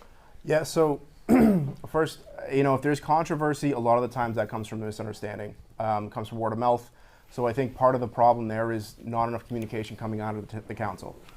Personally, I'm available either through email. I am on Facebook. I consider the Facebook resident groups, while they're all over the place and kind of what they're allowing and who's the admin on there and things like that. I do think there's a net benefit to those groups. The town itself has its own page, but a lot of the the conversation that you would have in the town square is taking place on our residents' pages. So if you're not on those pages reading what's going on, you're not seeing where the general complaints are. A lot of people aren't sending emails to councilors because they don't feel like they're going to get a response, or they feel like they get a response and they get shooed away and nothing gets done about it. So what I would like to see, what I personally do is I'm available on those. I've been available. I've responded to plenty of questions from people that want to know what the candidacy is about, just general questions on town problems, which is fantastic. I love the feedback, and I've responded to everybody that has sent me a message concerning those and that have questions. I'd also like to say that the town needs to do a better job with the website. I spoke to Justin about this, our new town manager specifically, when I spoke to both of them at the candidate meet for them. And he also expressed some improvements maybe that we could make. So I would like to follow up with that with him, get more information on our town websites, and make it easier to access things. I also, citizens do need to know that you can't just wait for some of this to fall out into your lap. You do need to go and search out the information. But I do think we should make it as accessible as possible to people, whether it's through emails, which there's some email stuff there, but maybe it's blasting things out once a week, sending just general agenda updates, but definitely putting something on the very face of the website that directs people to the stuff that we all know is important, the stuff that we're talking about tonight. That's the stuff that people really care about, and a lot of it is very buried in the site. And but yeah, I think it's just general accessibility, and social media is a huge part of this. So I know it's 2025, we're on social media, that's where everybody's at, so you can find me on there. Thank you. I'm not a Facebook user. I choose not to be. I never have been. I never will be. That said, I make myself available for one-on-one consultation meetings with anyone who cares to meet. And I'm happy to join anyone in town for coffee, join them at a meeting one-on-one at the Academy building, whatever works. I'm approachable and reachable through my email address, which I utilize daily to respond to citizen questions and concerns. My email address is fchase@bridgewaterma.org. Obviously, that's available through the town's website as well. And the town makes available my telephone number, so I certainly receive my share of numbers of calls from citizens about all kinds of issues, and I'm happy to respond to them in that manner. I think that my approach, again, I much prefer a one-on-one, face-to-face arrangement, but I'm willing to do whatever we need to do to communicate effectively with our townspeople. It's unfortunate we don't have a town newspaper any longer, of course, and I hate to be critical, but I've often said, and I'll repeat it right here, right now, that the Brockton Enterprise couldn't find Bridgewater with a map. And I find that regrettable, but it's what we have to live with. It's just that social media is not my first choice for this purpose. And I think that with respect to the town website itself, I do agree that a substantial overhaul is needed. To search for most anything, you first need to weed through documents from 10 or 15 years ago if you have any hope of finding what you're really looking for. But one thing I will just say in closing on that point is that the town does have a notification system available to citizens through the town website to advise of particular issues or problems. That's what people should look to first, rather than social media. Thank you. The last question. As of last month, there were vacancies on 28 of the Bridgewater 29 boards, committees, and commissions. Some in the community have stated that they have expressed interest, excuse me, have formally applied, but have not received acknowledgement or response. What actions would you take to increase participation and engagement in the government? And I'll start with you, Fred.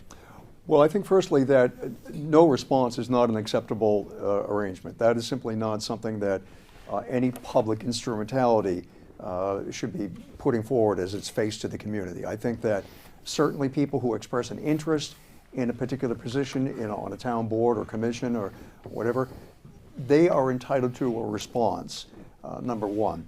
And I guess I would suggest that people who do that, who make known their intention or their wish to join one such commission or committee in the town, should probably copy that intention, that message, to the Citizen Advisory Committee. I don't know exactly how the Citizen Advisory gets their input as to potential candidates for these positions, but it is the Citizen Advisory Committee that actually moves them forward to the town council for appointment. So that would be my suggestion. But in the meanwhile, I do share the concern that you've expressed with regard to people not receiving response, because when people go through the trouble to actually step forward and do something on behalf of their town, we have to commend that ability. We certainly want to encourage that always. Fair enough. Sean? Yeah, I think that first off, that should be investigated by the new town manager when he comes in. Let's sort that out. Let's figure out why residents who care enough about the town are reaching out to the town and they aren't getting a response back. At least a courtesy response. Hey, we got your email. Thank you for your consideration. We will get back to you at a bare minimum. So that should be the town manager looking into that once he comes in. From there, when it comes to bringing citizens into these committees, it's very difficult for people that don't have any experience on any boards. to come into committees where they don't really know what the expectations are. So there is actually kind of a little bit of advertising that needs to go on from the town. Let people know what the expectations are. How many times do they meet a month? How many hours is this generally dedicated throughout the 30 days, in a month? People need to know so they can schedule their family stuff or their businesses or whatever their other priorities are around that. We need to also take advantage of the people that we do have in this town, because we do have a lot of great business owners that have been on boards before that walked away. We have people that care about, the environment and or they have their, engineers or there's so many different specialties and different things that people in this town can offer. And to find out that people aren't even getting a courtesy response back needs to be investigated. Whether that's a FOA request or not, I'm not really sure, but somebody needs to look into this. So I'm gonna take a deeper look into this myself, because I know another candidate also mentioned that he didn't get responses back. I genuinely hope that these are just going to the wrong email and this isn't small town politics. But if that's a thing that is going on and these are found to be in somebody's box, that person needs to be reprimanded for it, because these are citizens. They want to be involved in their town government. They want to help. And it's hard to find good help. And we should be evaluating people that want to step up, put their offer their time to the town. And, this needs to be looked into, quite frankly. So. Thank you. We're going to wrap up with just a couple of shorter answer or simpler questions. The first one, and we'll go to you, Sean, you're next. Annual town elections are currently in April, while state and federal elections are in November. Do you support working to move the election date to the fall to match state and federal elections? I mean, I know we have a low turnout for town races. That's pretty common for town races. I don't really see it either way. What I would like to see is election not being scheduled on the last day of a school vacation or the last weekend, because people aren't home. So now we're asking people to make sure that they do vote early or they do absentee ballots. So maybe we could move it to just a different week in April. But if people also want to move it, I'm fine with doing some kind of poll on this as well and getting feedback from the people. It doesn't make a difference to me. I'll be there one way or another. But if people want to make it convenient and do November, then we can do November. That's fine. It's whatever the people in town want.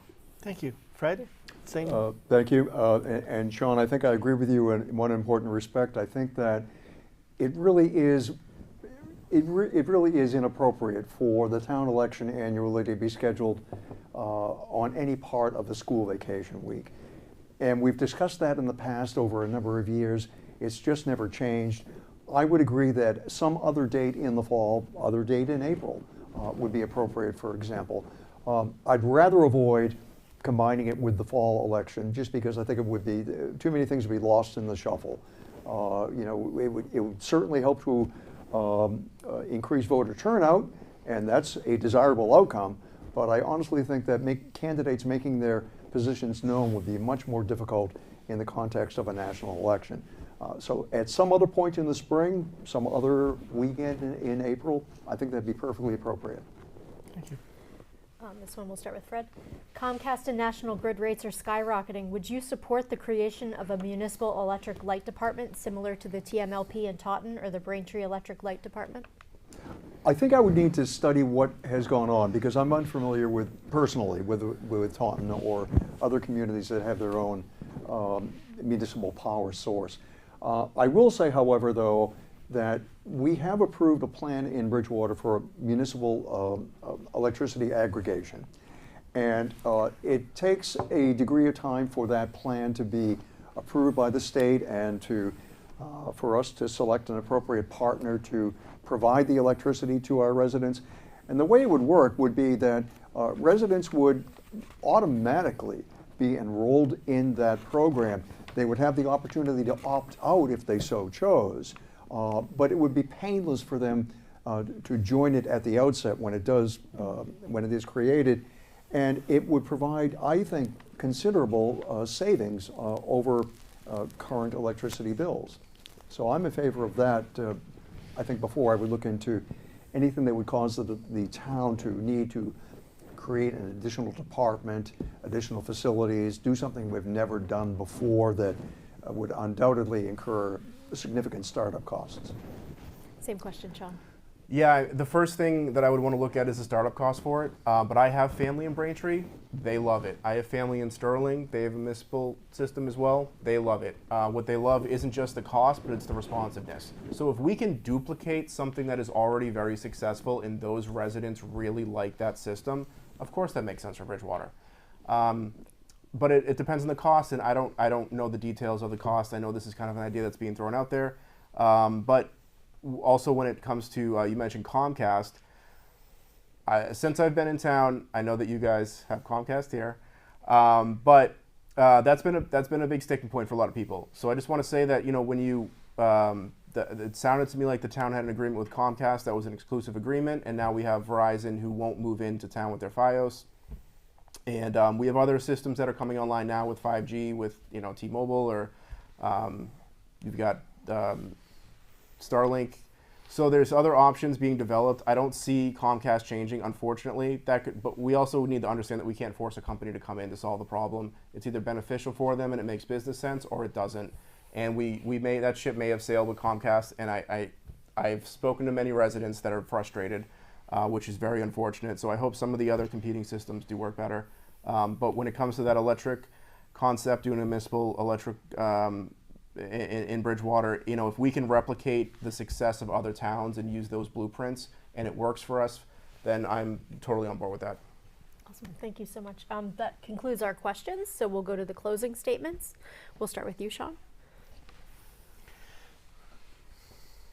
So again, my name is Sean Kennedy. I'm running for Town Council, District 3, Precincts 3, 4, and 9. I live here with my family. I care about Bridgewater. I stepped up to try to do the right thing and help us and give a new voice in the Town Council.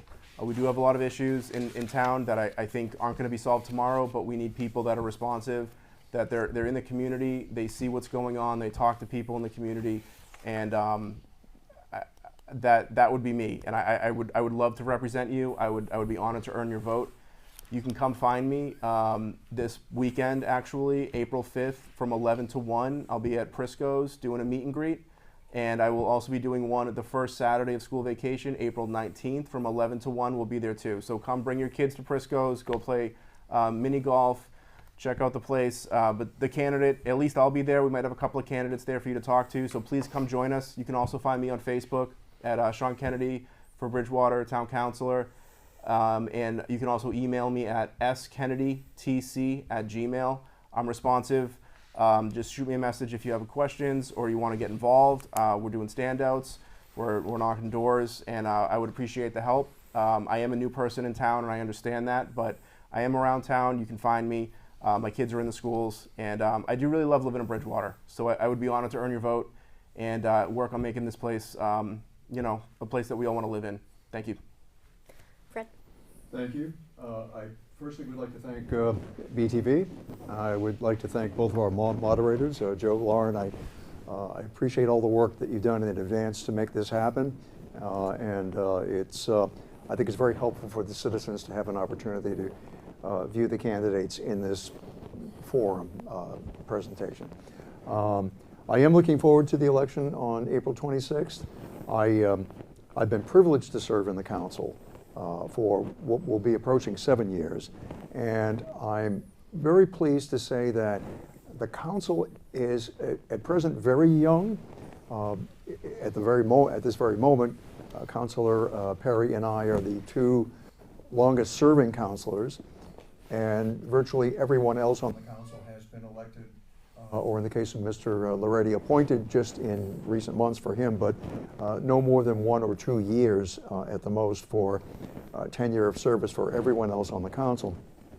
And that is an important consideration, because one of the aspects about council work is the ability to work effectively within the parameters of our town charter and our town administrative code, and to learn to use those documents in a very easy to access manner.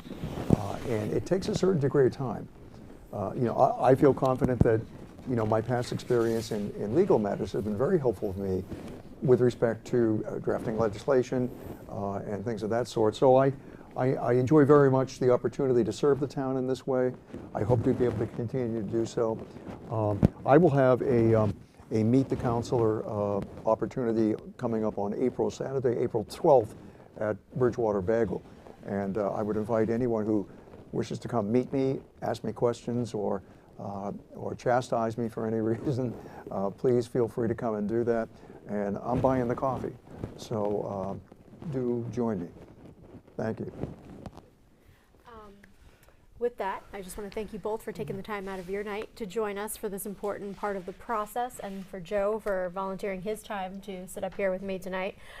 Just a quick reminder for voters and viewers at home, absentee ballots are now available for the annual town election in the town clerk's office. Registered voters may vote by absentee ballot if they are unable to vote at the polls on election day because of the following reason: absence from town during the hours polls are open, physical disability, or observing religious beliefs. To vote absentee, you can vote in person at the town clerk's office during normal business hours, which are posted on their page on the town website, or you can download and submit an absentee ballot application form from the town website. The deadline to apply for absentee ballot in-person voting is Friday, April 25th at 12 p.m. Registered voters may also request a ballot to vote by mail. Applications are available on the town clerk's website and the Secretary of the Commonwealth's online portal. The deadline for a ballot by mail is Tuesday, April 22nd at 5 p.m. For more information about either of these voting options, please call the town clerk's office at 508-697-0921. Thank you so much for joining us. Thank you, and have a good evening. Thank you. Thank you.